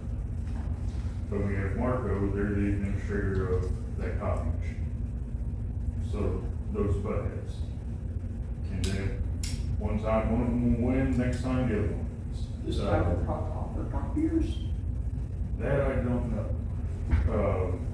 But we're having the same problem now with ITI, which is our reporting system, because they are their administration over their own reporting system. It's where whenever ITI, or whenever Tiger Hawk sees it, So it's firewalls something that are- is controlled by somebody else, and they're butting heads, and one loses battle one time, one loses battle the next. So it's just, it's trying to get all of these different systems we have to actually work together with Tiger Hawk. So we're still working on trying to get that done. I would like to bring up the possibility of setting up an emergency management committee or a public safety committee. This is something that we used to have, it's public safety and nuisance committee wrapped in one. However, at this point, we don't have anything for the public safety side. Emergency management takes a lot of time. These are things where we have tabletop exercises, bring in utility companies, fire department, EMS, law enforcement, mutual aid surrounding areas, to gather information, go through scenarios, figure out what we need, who we need for contacts, utility companies. People don't know how much of a role they play in natural disasters or large-scale disasters, and this is something that we should be able to sit down and have meetings with these guys from time to time, make sure that we have contact numbers for their mutual aid assistance, so if they're out working on lines, or working on a gas line, or working on water meters, something of that nature, they don't need to be making those calls, they're just tell the IC, hey, this is what we need, and we can get those calls, get those resources en route, so. Is that along the lines of what Todd was discussing earlier? Yes, yes. Cause there's a lot that goes into it, a lot of time, and there's gotta be a lot of communication, so, I would like to propose, council and mayor consider setting up a public safety committee or emergency management committee that we would start having, those meetings. Go ahead. And then we've already got meetings set up with the fire department. I'll be going down with them at their next fire board meeting, and we will get things addressed with them. That's all I have. Do you have all of this written down? For the most part, yeah. Can you make a copy of that for us the next time? I know that you've got IT issues going on over there, but if you could, I have a hard time remembering from today to tomorrow, all of the things that we've discussed. And it's nice to have a paper copy, pretty please. We can do that. Anybody have any questions? I would like to comment on something. I got your email. I wasn't here when you sent it. I just read it a while ago before I went up here. How about you put your thoughts together on what you think that committee should look like as far as membership? And I left it open-ended for you to decide what day, what time you'd like to get together next week. There's other issues, long as some other stuff that's in the email, you'll see that. I tell you what I'm going back to also is conversation that I thought we had, and maybe I'm way off here, about that copier and when the contract run out, and I believe there was some discussion about doing something different. Have you had any more thoughts on that, or? I would be very happy to get away from contracted service on, to be honest with you. The majority of what and that was probably. The majority of what we're doing with our. Probably a $300 copy, but the point being. You had a chance to get any bids. You said something, earlier about this type of offer. Yeah, I mean, that would be reflective. This may not be the right way to go, I don't know, but if they did, and this sounds corny, but if they can't make the printer work and it's something that they provide or support, we got a really big problem on our hands. Right. So what do you think? What would you all want to do? That's part of the problem, that's part of the problem we have right now, because everybody else has got control of this. It used to be all internal, where we had the administration for all of it. So we could make these pieces work together. We no longer have to, and now we've got to wait for this person and this person, and then we've got to finally set up a date where both of them can talk together. So the fewer people we have involved, the better off we are? In my opinion, yes. Are you With okay? the copier, the majority of the time, what we're using it for is to scan things into our reporting system and scan and email things, paperwork as far as, say a probable cause statement or, a witness statement to process. Scanning, creating documents. And emailing from it is one of the main things that we do. It's not so much, hard copy outputs. It's more so electronically moving things. It's like you use a lot of scanning. Yes. Yeah. Can you just get a scanner? Like I have a scanner at my desk, I scan, I I save it as a PDF and just attach it. Copier, fax, scanner downstairs. It is through, Gold Ruler, and it works good with all of our, And I mean, they're like, networks and everything with Tiger Hawks. yeah, if they're having. We own the that machine might be that one we to look at. do have a lease. I just want to make sure we don't get stuck. So we own a machine. Contract with Marco. Exactly. You wanna think about this? Okay, give us some feedback. I mean, we could get exactly what they've already got that seems to work. If you think, come over and take a look at it or something. and see if you agree. If not, we'll go to Tiger Hawk, we'll talk to him. I don't know, I just got, have come to a conclusion, right or wrong, that we've had a lot of problems with the current supplier. Yeah. And maybe we just stop. Yeah, and the other new thing we have over there is we've got state and we've got federal inputs coming into the building, so they've also got, they monitor a lot of things that are going on as well, and they've shut down parts of the system, so, like I said, there's a lot of different groups and different, entities that are coming into that building Okay. with admin access, and they're all just fighting each other. Board, are you okay if They the fix chief, one thing and break two others. Exactly. Yeah. let the chief get back with me and Danette, and we'll figure something out. And as far as the committee in the past, it's typically been, whoever the chief or administrator is for police department, fire department, EMS, and then we typically have a board member, and then, utilities, whenever we need them. So you call them in as needed? Yeah. Okay. If they don't have to have somebody Let's, designated, but as needed, they can send whoever they. If it's okay with you, we'll try to narrow that down next week and bring it back to the board. Sounds perfect. All right, thank you, Chief. Appreciate it. We've got a lot going on, folks, a lot going on. Water?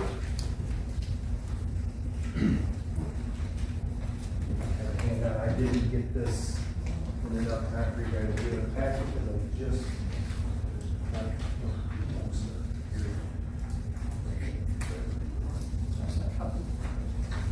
Oh, it's doing very well, but getting big. Oh, it's 50 pounds. Oh my gosh. Yeah, he's only 3 months old.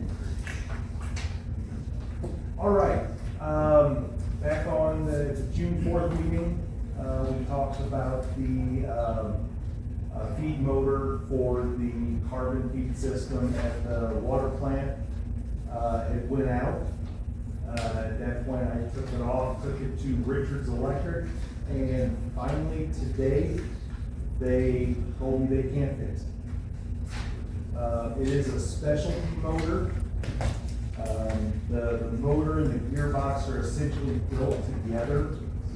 And so, they do sell them separately, but you can't take them apart. Richards actually broke the housing on the old gearbox, but we were gonna replace the gearbox anyway, because we found where some of the gears had shaped. So, this is the situation. The motor itself is 6672.38. Then the gearbox is 1403.83. There's a shaft seal that we're gonna need to replace where it goes into the gear reduction. And, so it's a grand total of $8,226.21 plus shipping. And the last big thing is, if you look on the last page, all first-time parts order purchases have to be done through a credit card. Do you have a credit card that went on? Do you have a credit card that went on? What we've done in the past, we've temporarily increased our limit. Okay. We do have, some CapEx items that I know Mr. Kuzmeyer just talked about, not spending them, which, but we need this, we need this. If anybody would like to, if you don't believe me, come out, the plant is turning black from the carbon. It is so nasty. We have to feed it by hand. We have to feed it by hand. We It's gotta not very stick efficient. a cup into a, yeah, and I got carbon, all it's not, I'm not normally this damn, so. This is an example, we established a budget at the beginning of the year. We've had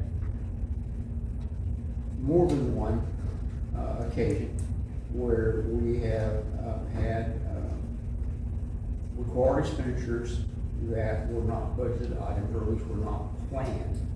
And so you have two choices. you don't do something else you plan to do, or you go negative, we're gonna be negative anyway. And so, this is an example of a situation where you don't have any reserves, and you find yourself in a difficult situation, trying to find, the funding to handle an emergency that has to be handled. It's not an option. And so, we're gonna have to have some discussions when we start talking about, all these issues, which I wish I wouldn't have to talk about any of them, but they're there, they have to be dealt with, it's not an option. We don't get to take our ball and go home. So, what we need to do, we need to approve this $8,226.41. Is that it, plus shipping? Yeah, plus shipping. What about installation? We will be able to do the installation. What do you think shipping's gonna be, $400? Oh, just go up to 9? I don't think it'll be that much. The motor is very heavy. It's just, it's a small DC motor. Probably 8750. Can we just approve this plus shipping? Or the shipping is intermediate?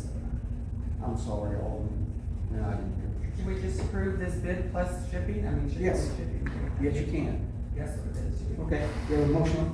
Yes. We have a motion on the floor to approve the $8,226.41 plus shipping, for the carbon feed motor. Do we have a second? Second. We have a motion second on the floor. All in favor say aye.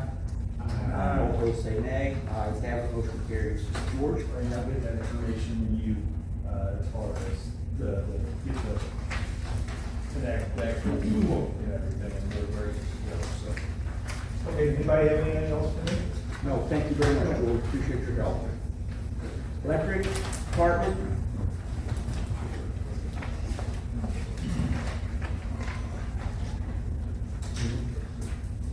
Hello, everyone. Hi. We had a busy, last few weeks at Tree Park. Got the schoolhouse project finished. Since all we did was trim trees because we got dryers, we can finally get back lots and alleys and yards to get a lot of tree trimming done. We had 4 outages in the last 3 weeks. 2 of them were cutouts. So aluminum, we're in some old cutouts.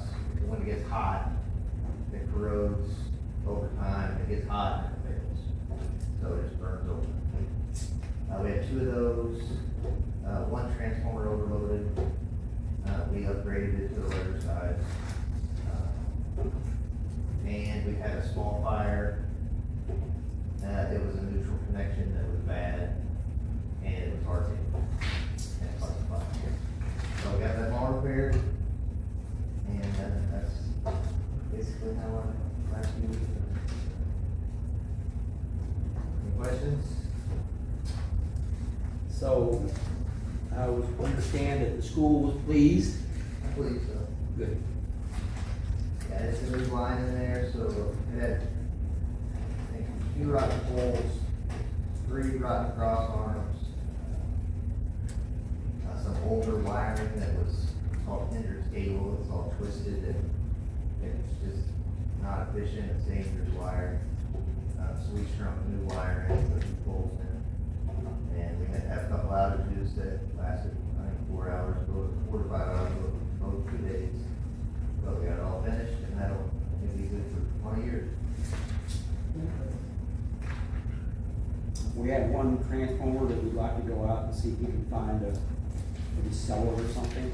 Yeah, we have an old, I don't know if it was a substation, in front of the old light plant, there's a 2500 kV transformer just sitting there. It's abandoned. I don't know, back in the day, I mean, if you bought it new, it's very valuable, you know, but it's a weird voltage, it goes from 4160, 2400, which we have, to, it reduces down to 2400, 1380, which is a strange voltage. So, I think there's a market for it. It's step down here. But it only steps down. It's very unique. So Maybe it's worth a lot. it might be, so we're. The right person, maybe. Pictures of it, and we'll put it into the chats and see if it's working. Thank you for everybody. what was that, what we talked about today, was the bulletin board, MPUA? Yeah. MPUA bulletin board, and then whatever other sources we might have, out there. I'm not uniquely familiar with how electrical distribution material is put out there in the marketplace. I'm sure there's somebody who does know. I used to sell them, I used to buy. That's, it's better to sell than buy. ChatGPT. All right. Okay. Thank you. Thank you. Okay, next we have is, The airport, we're doing next week too. Start that. that'll be nice. Yeah. Gas department? Street department? Yep.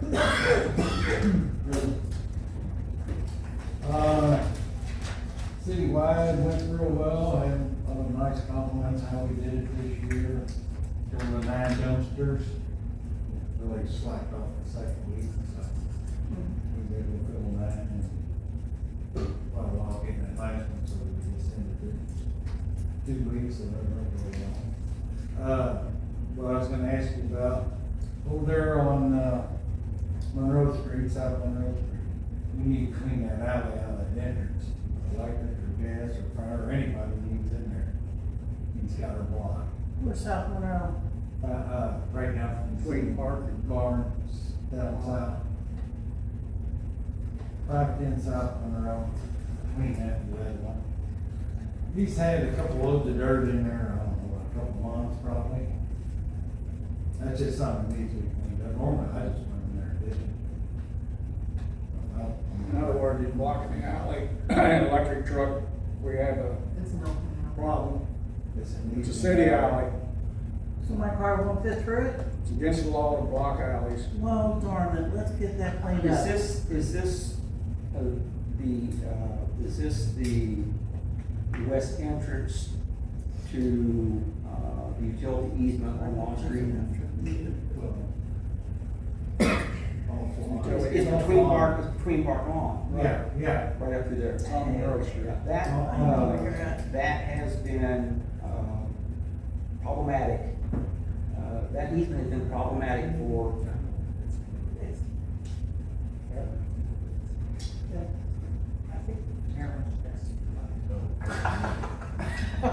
that easement has been problematic for a very long time.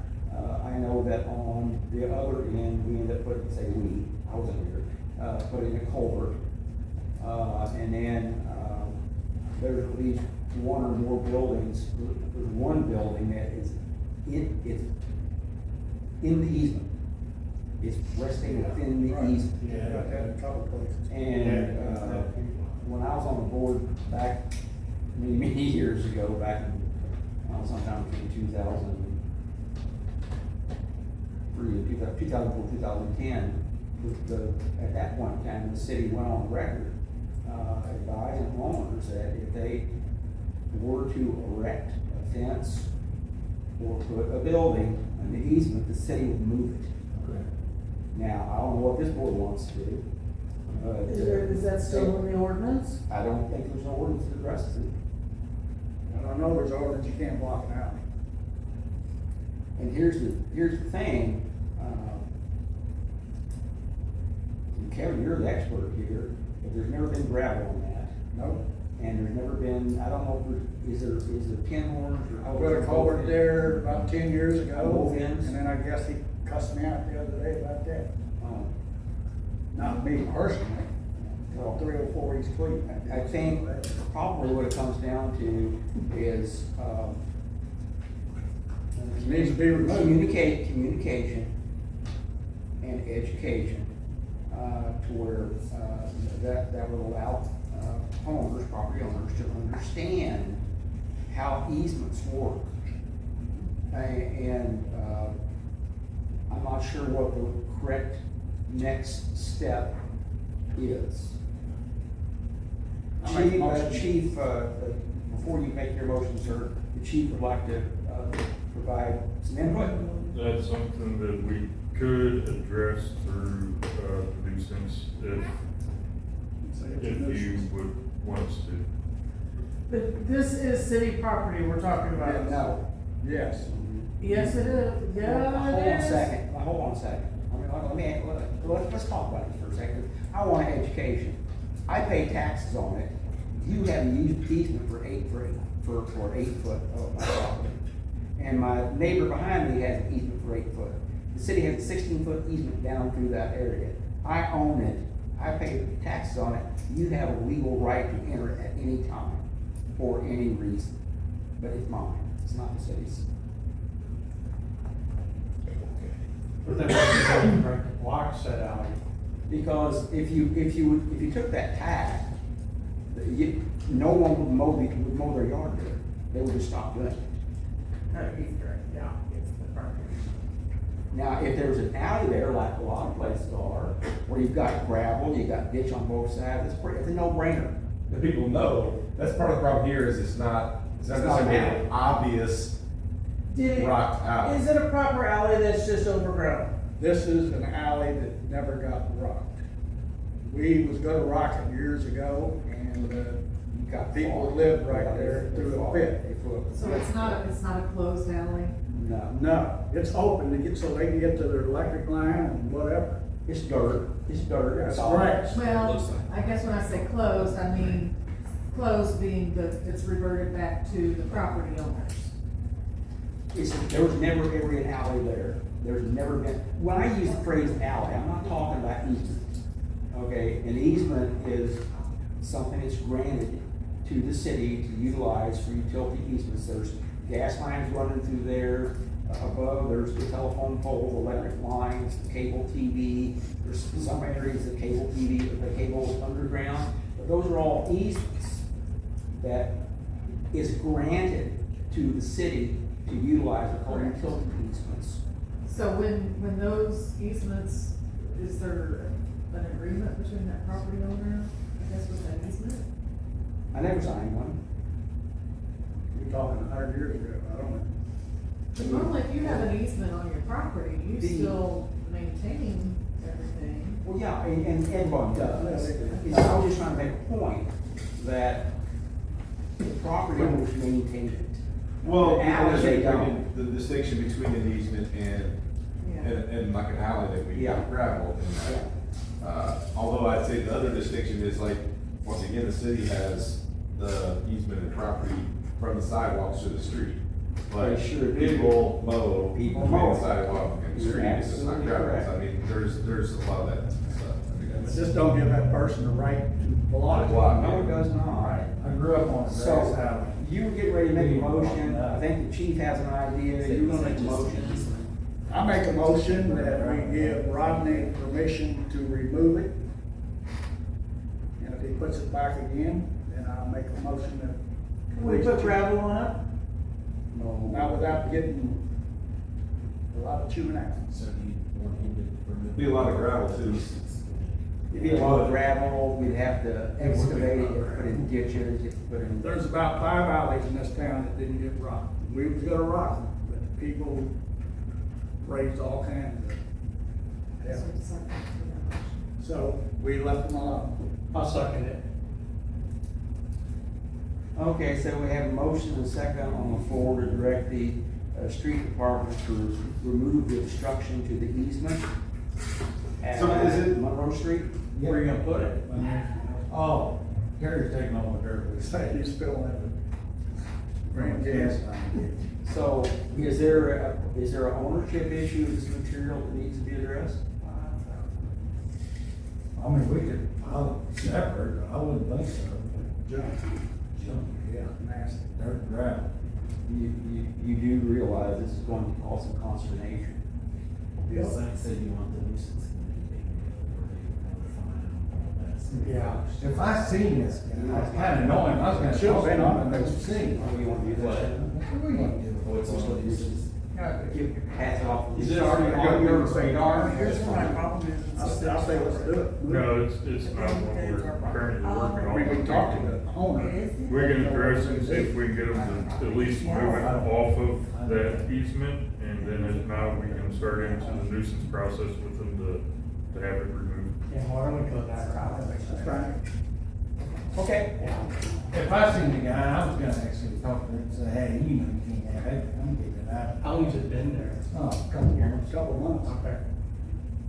but he knows better than I do. Just probably temporary. Looks bad, somebody comes. Okay. The only other thing I had, I'd like to see the guys get a raise sometime. In a year and a half, none. So, been quite a while since we did evaluation, so I'm bringing her up. Okay, Noted. Thank you. thank you. Thank you, Rodney. Building inspector? He left? Airport? Along the lines of what you were just talking about, that whole subdivision, what we call the Gordon Hill subdivision and all that up there, years ago, there was no alleys, shortcuts for any trucks or telephone trucks, anything, couldn't get down any of it, there was no alleys for any of it. That's a bad situation. Were there poles in that? Yeah, some poles and electric and. They had to get in there. Yeah, I had to walk in, climb poles, couldn't get in with the trucks because no alley.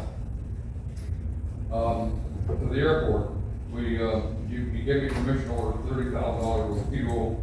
I ordered 4,000 gallons at $5, which came out to $20,008. Well, it stayed under what you, hoping that it's gonna go down later on. Is that a half load? Is that a half load? Half a load. No. And I got it out of Kansas City, which was considerably cheaper than where we've been getting it out of Texas. Mm-hmm. So Well, that's- we've got a different supplier now. So that's probably gonna work out for our benefit. We hope it does come down, but who knows right now, so. We don't know, yeah, you don't know. We had, 1,046 gallons left in the tank that the city gave $3.81 for per gallon. We bought this 4,000 at 502, which is so for the 5,006 gallons, for 5,100 gallons in a tank, you've got $24,000 invested in it, which is $4.71 a gallon, and I'm selling it for $5.75. That still puts us in line with Hannibal and some of the rest of them. Hannibal is $6.55. Okay, but that just, okay. But Macon and Moberly are both under us. By how much? Macon's $5.35, I think, and Moberly's $5.25. Not a dollar. No. And I had raised the price to $5.75 approximately 2,000 gallons ago, so you've made $1.94 a gallon on that 2,000 gallons.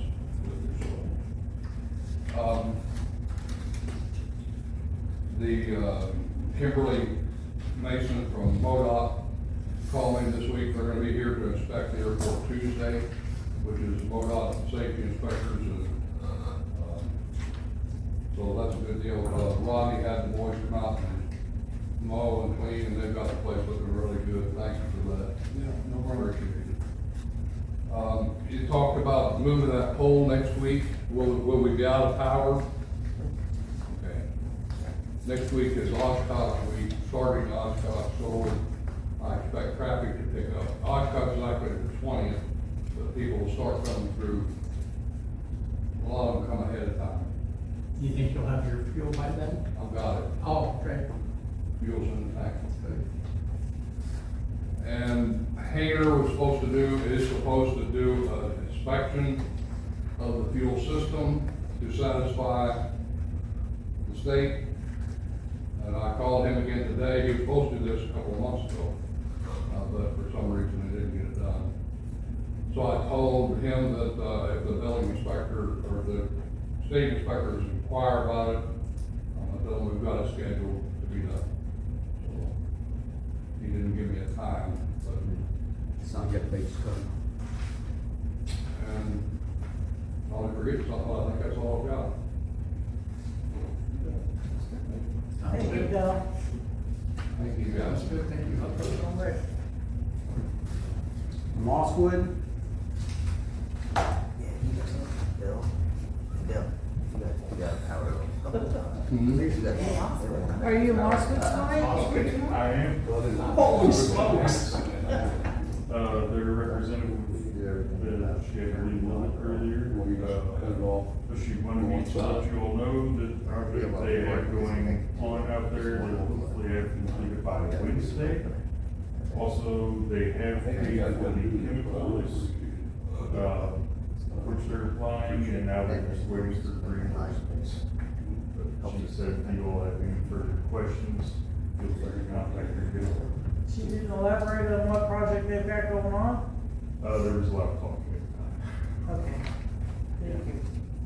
But that's all I know, and that's all I have. Well, thank you all. Thank you all for it. Oh, golly gee, well, it's pool.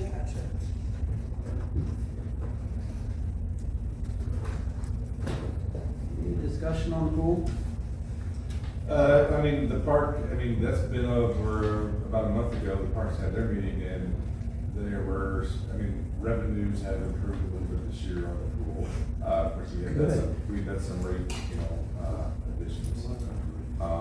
And I don't, there have been some requests for some maybe new funding that will, for chairs or something that we're gonna go in next. Like our chair, yeah. We discussed that, like, Next year. next year.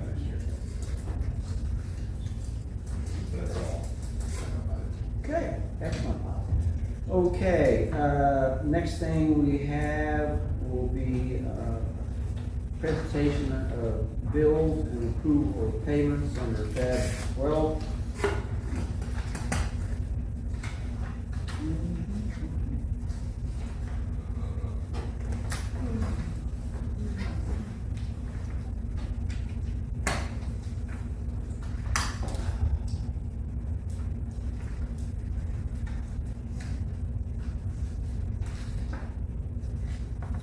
I signed a check today to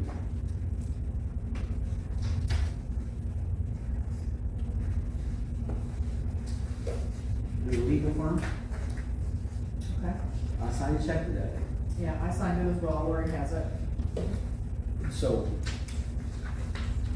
question for you. The contract is based on billable hours, and so we're gonna pay them That's a good question. $5,000 up front. Not my, I mean, it's just something you guys discuss. So they're retainer. It could be, it could be. But then you would have additional funds that we haven't approved yet, then, I guess, right? Well, you It's not, approve that is a high $5,000. amount, like. You approve $5,000 expenditure, and so if that's what it came to, what he will do is he will, charge his billable hours against that retainer, but my understanding how it works, I'm not a lawyer, what John was here. That's why it typically happens. And then when they run out of money, they bill you again. And that would be sort of along the lines as we talked before, of like, this 5,000 is how much we want to go to before it's a pre-approval, so. that might And, be- you know, and I don't think it's gonna be an issue, but, you know, the first time you don't do something because you don't think there's gonna ever be an issue is when you have an issue. All right, presentation of bills, approval of payments. What questions do people have?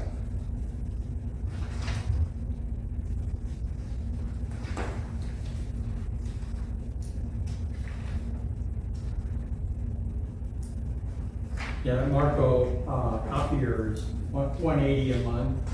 It's been fairly consistent, but, Yeah, we'll look for that, we can get something better. I just want to make sure we don't get stuck again. For another contract.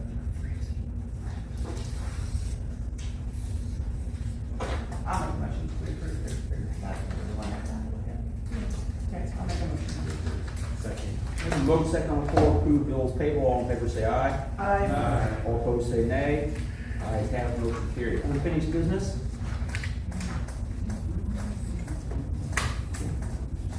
Okay, moving right along. Oh, okay. We have closed session on the agenda.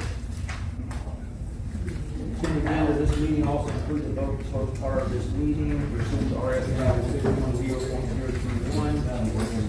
3, hired and fired, employment, promoting, skills of employees by public government body, including information about the employee discussion report. Do we have a motion to go into executive session? I'll make that motion. Second. We have a motion, second, to go into the executive session. Who was the second one, Fred? Good. Boulder. Alderman Saunders, Yes. Alderman Osborne, Yes. Alderman Ryan, Yes. Alderman Schneider. Yes. Alderman Smith. Yes. Yes.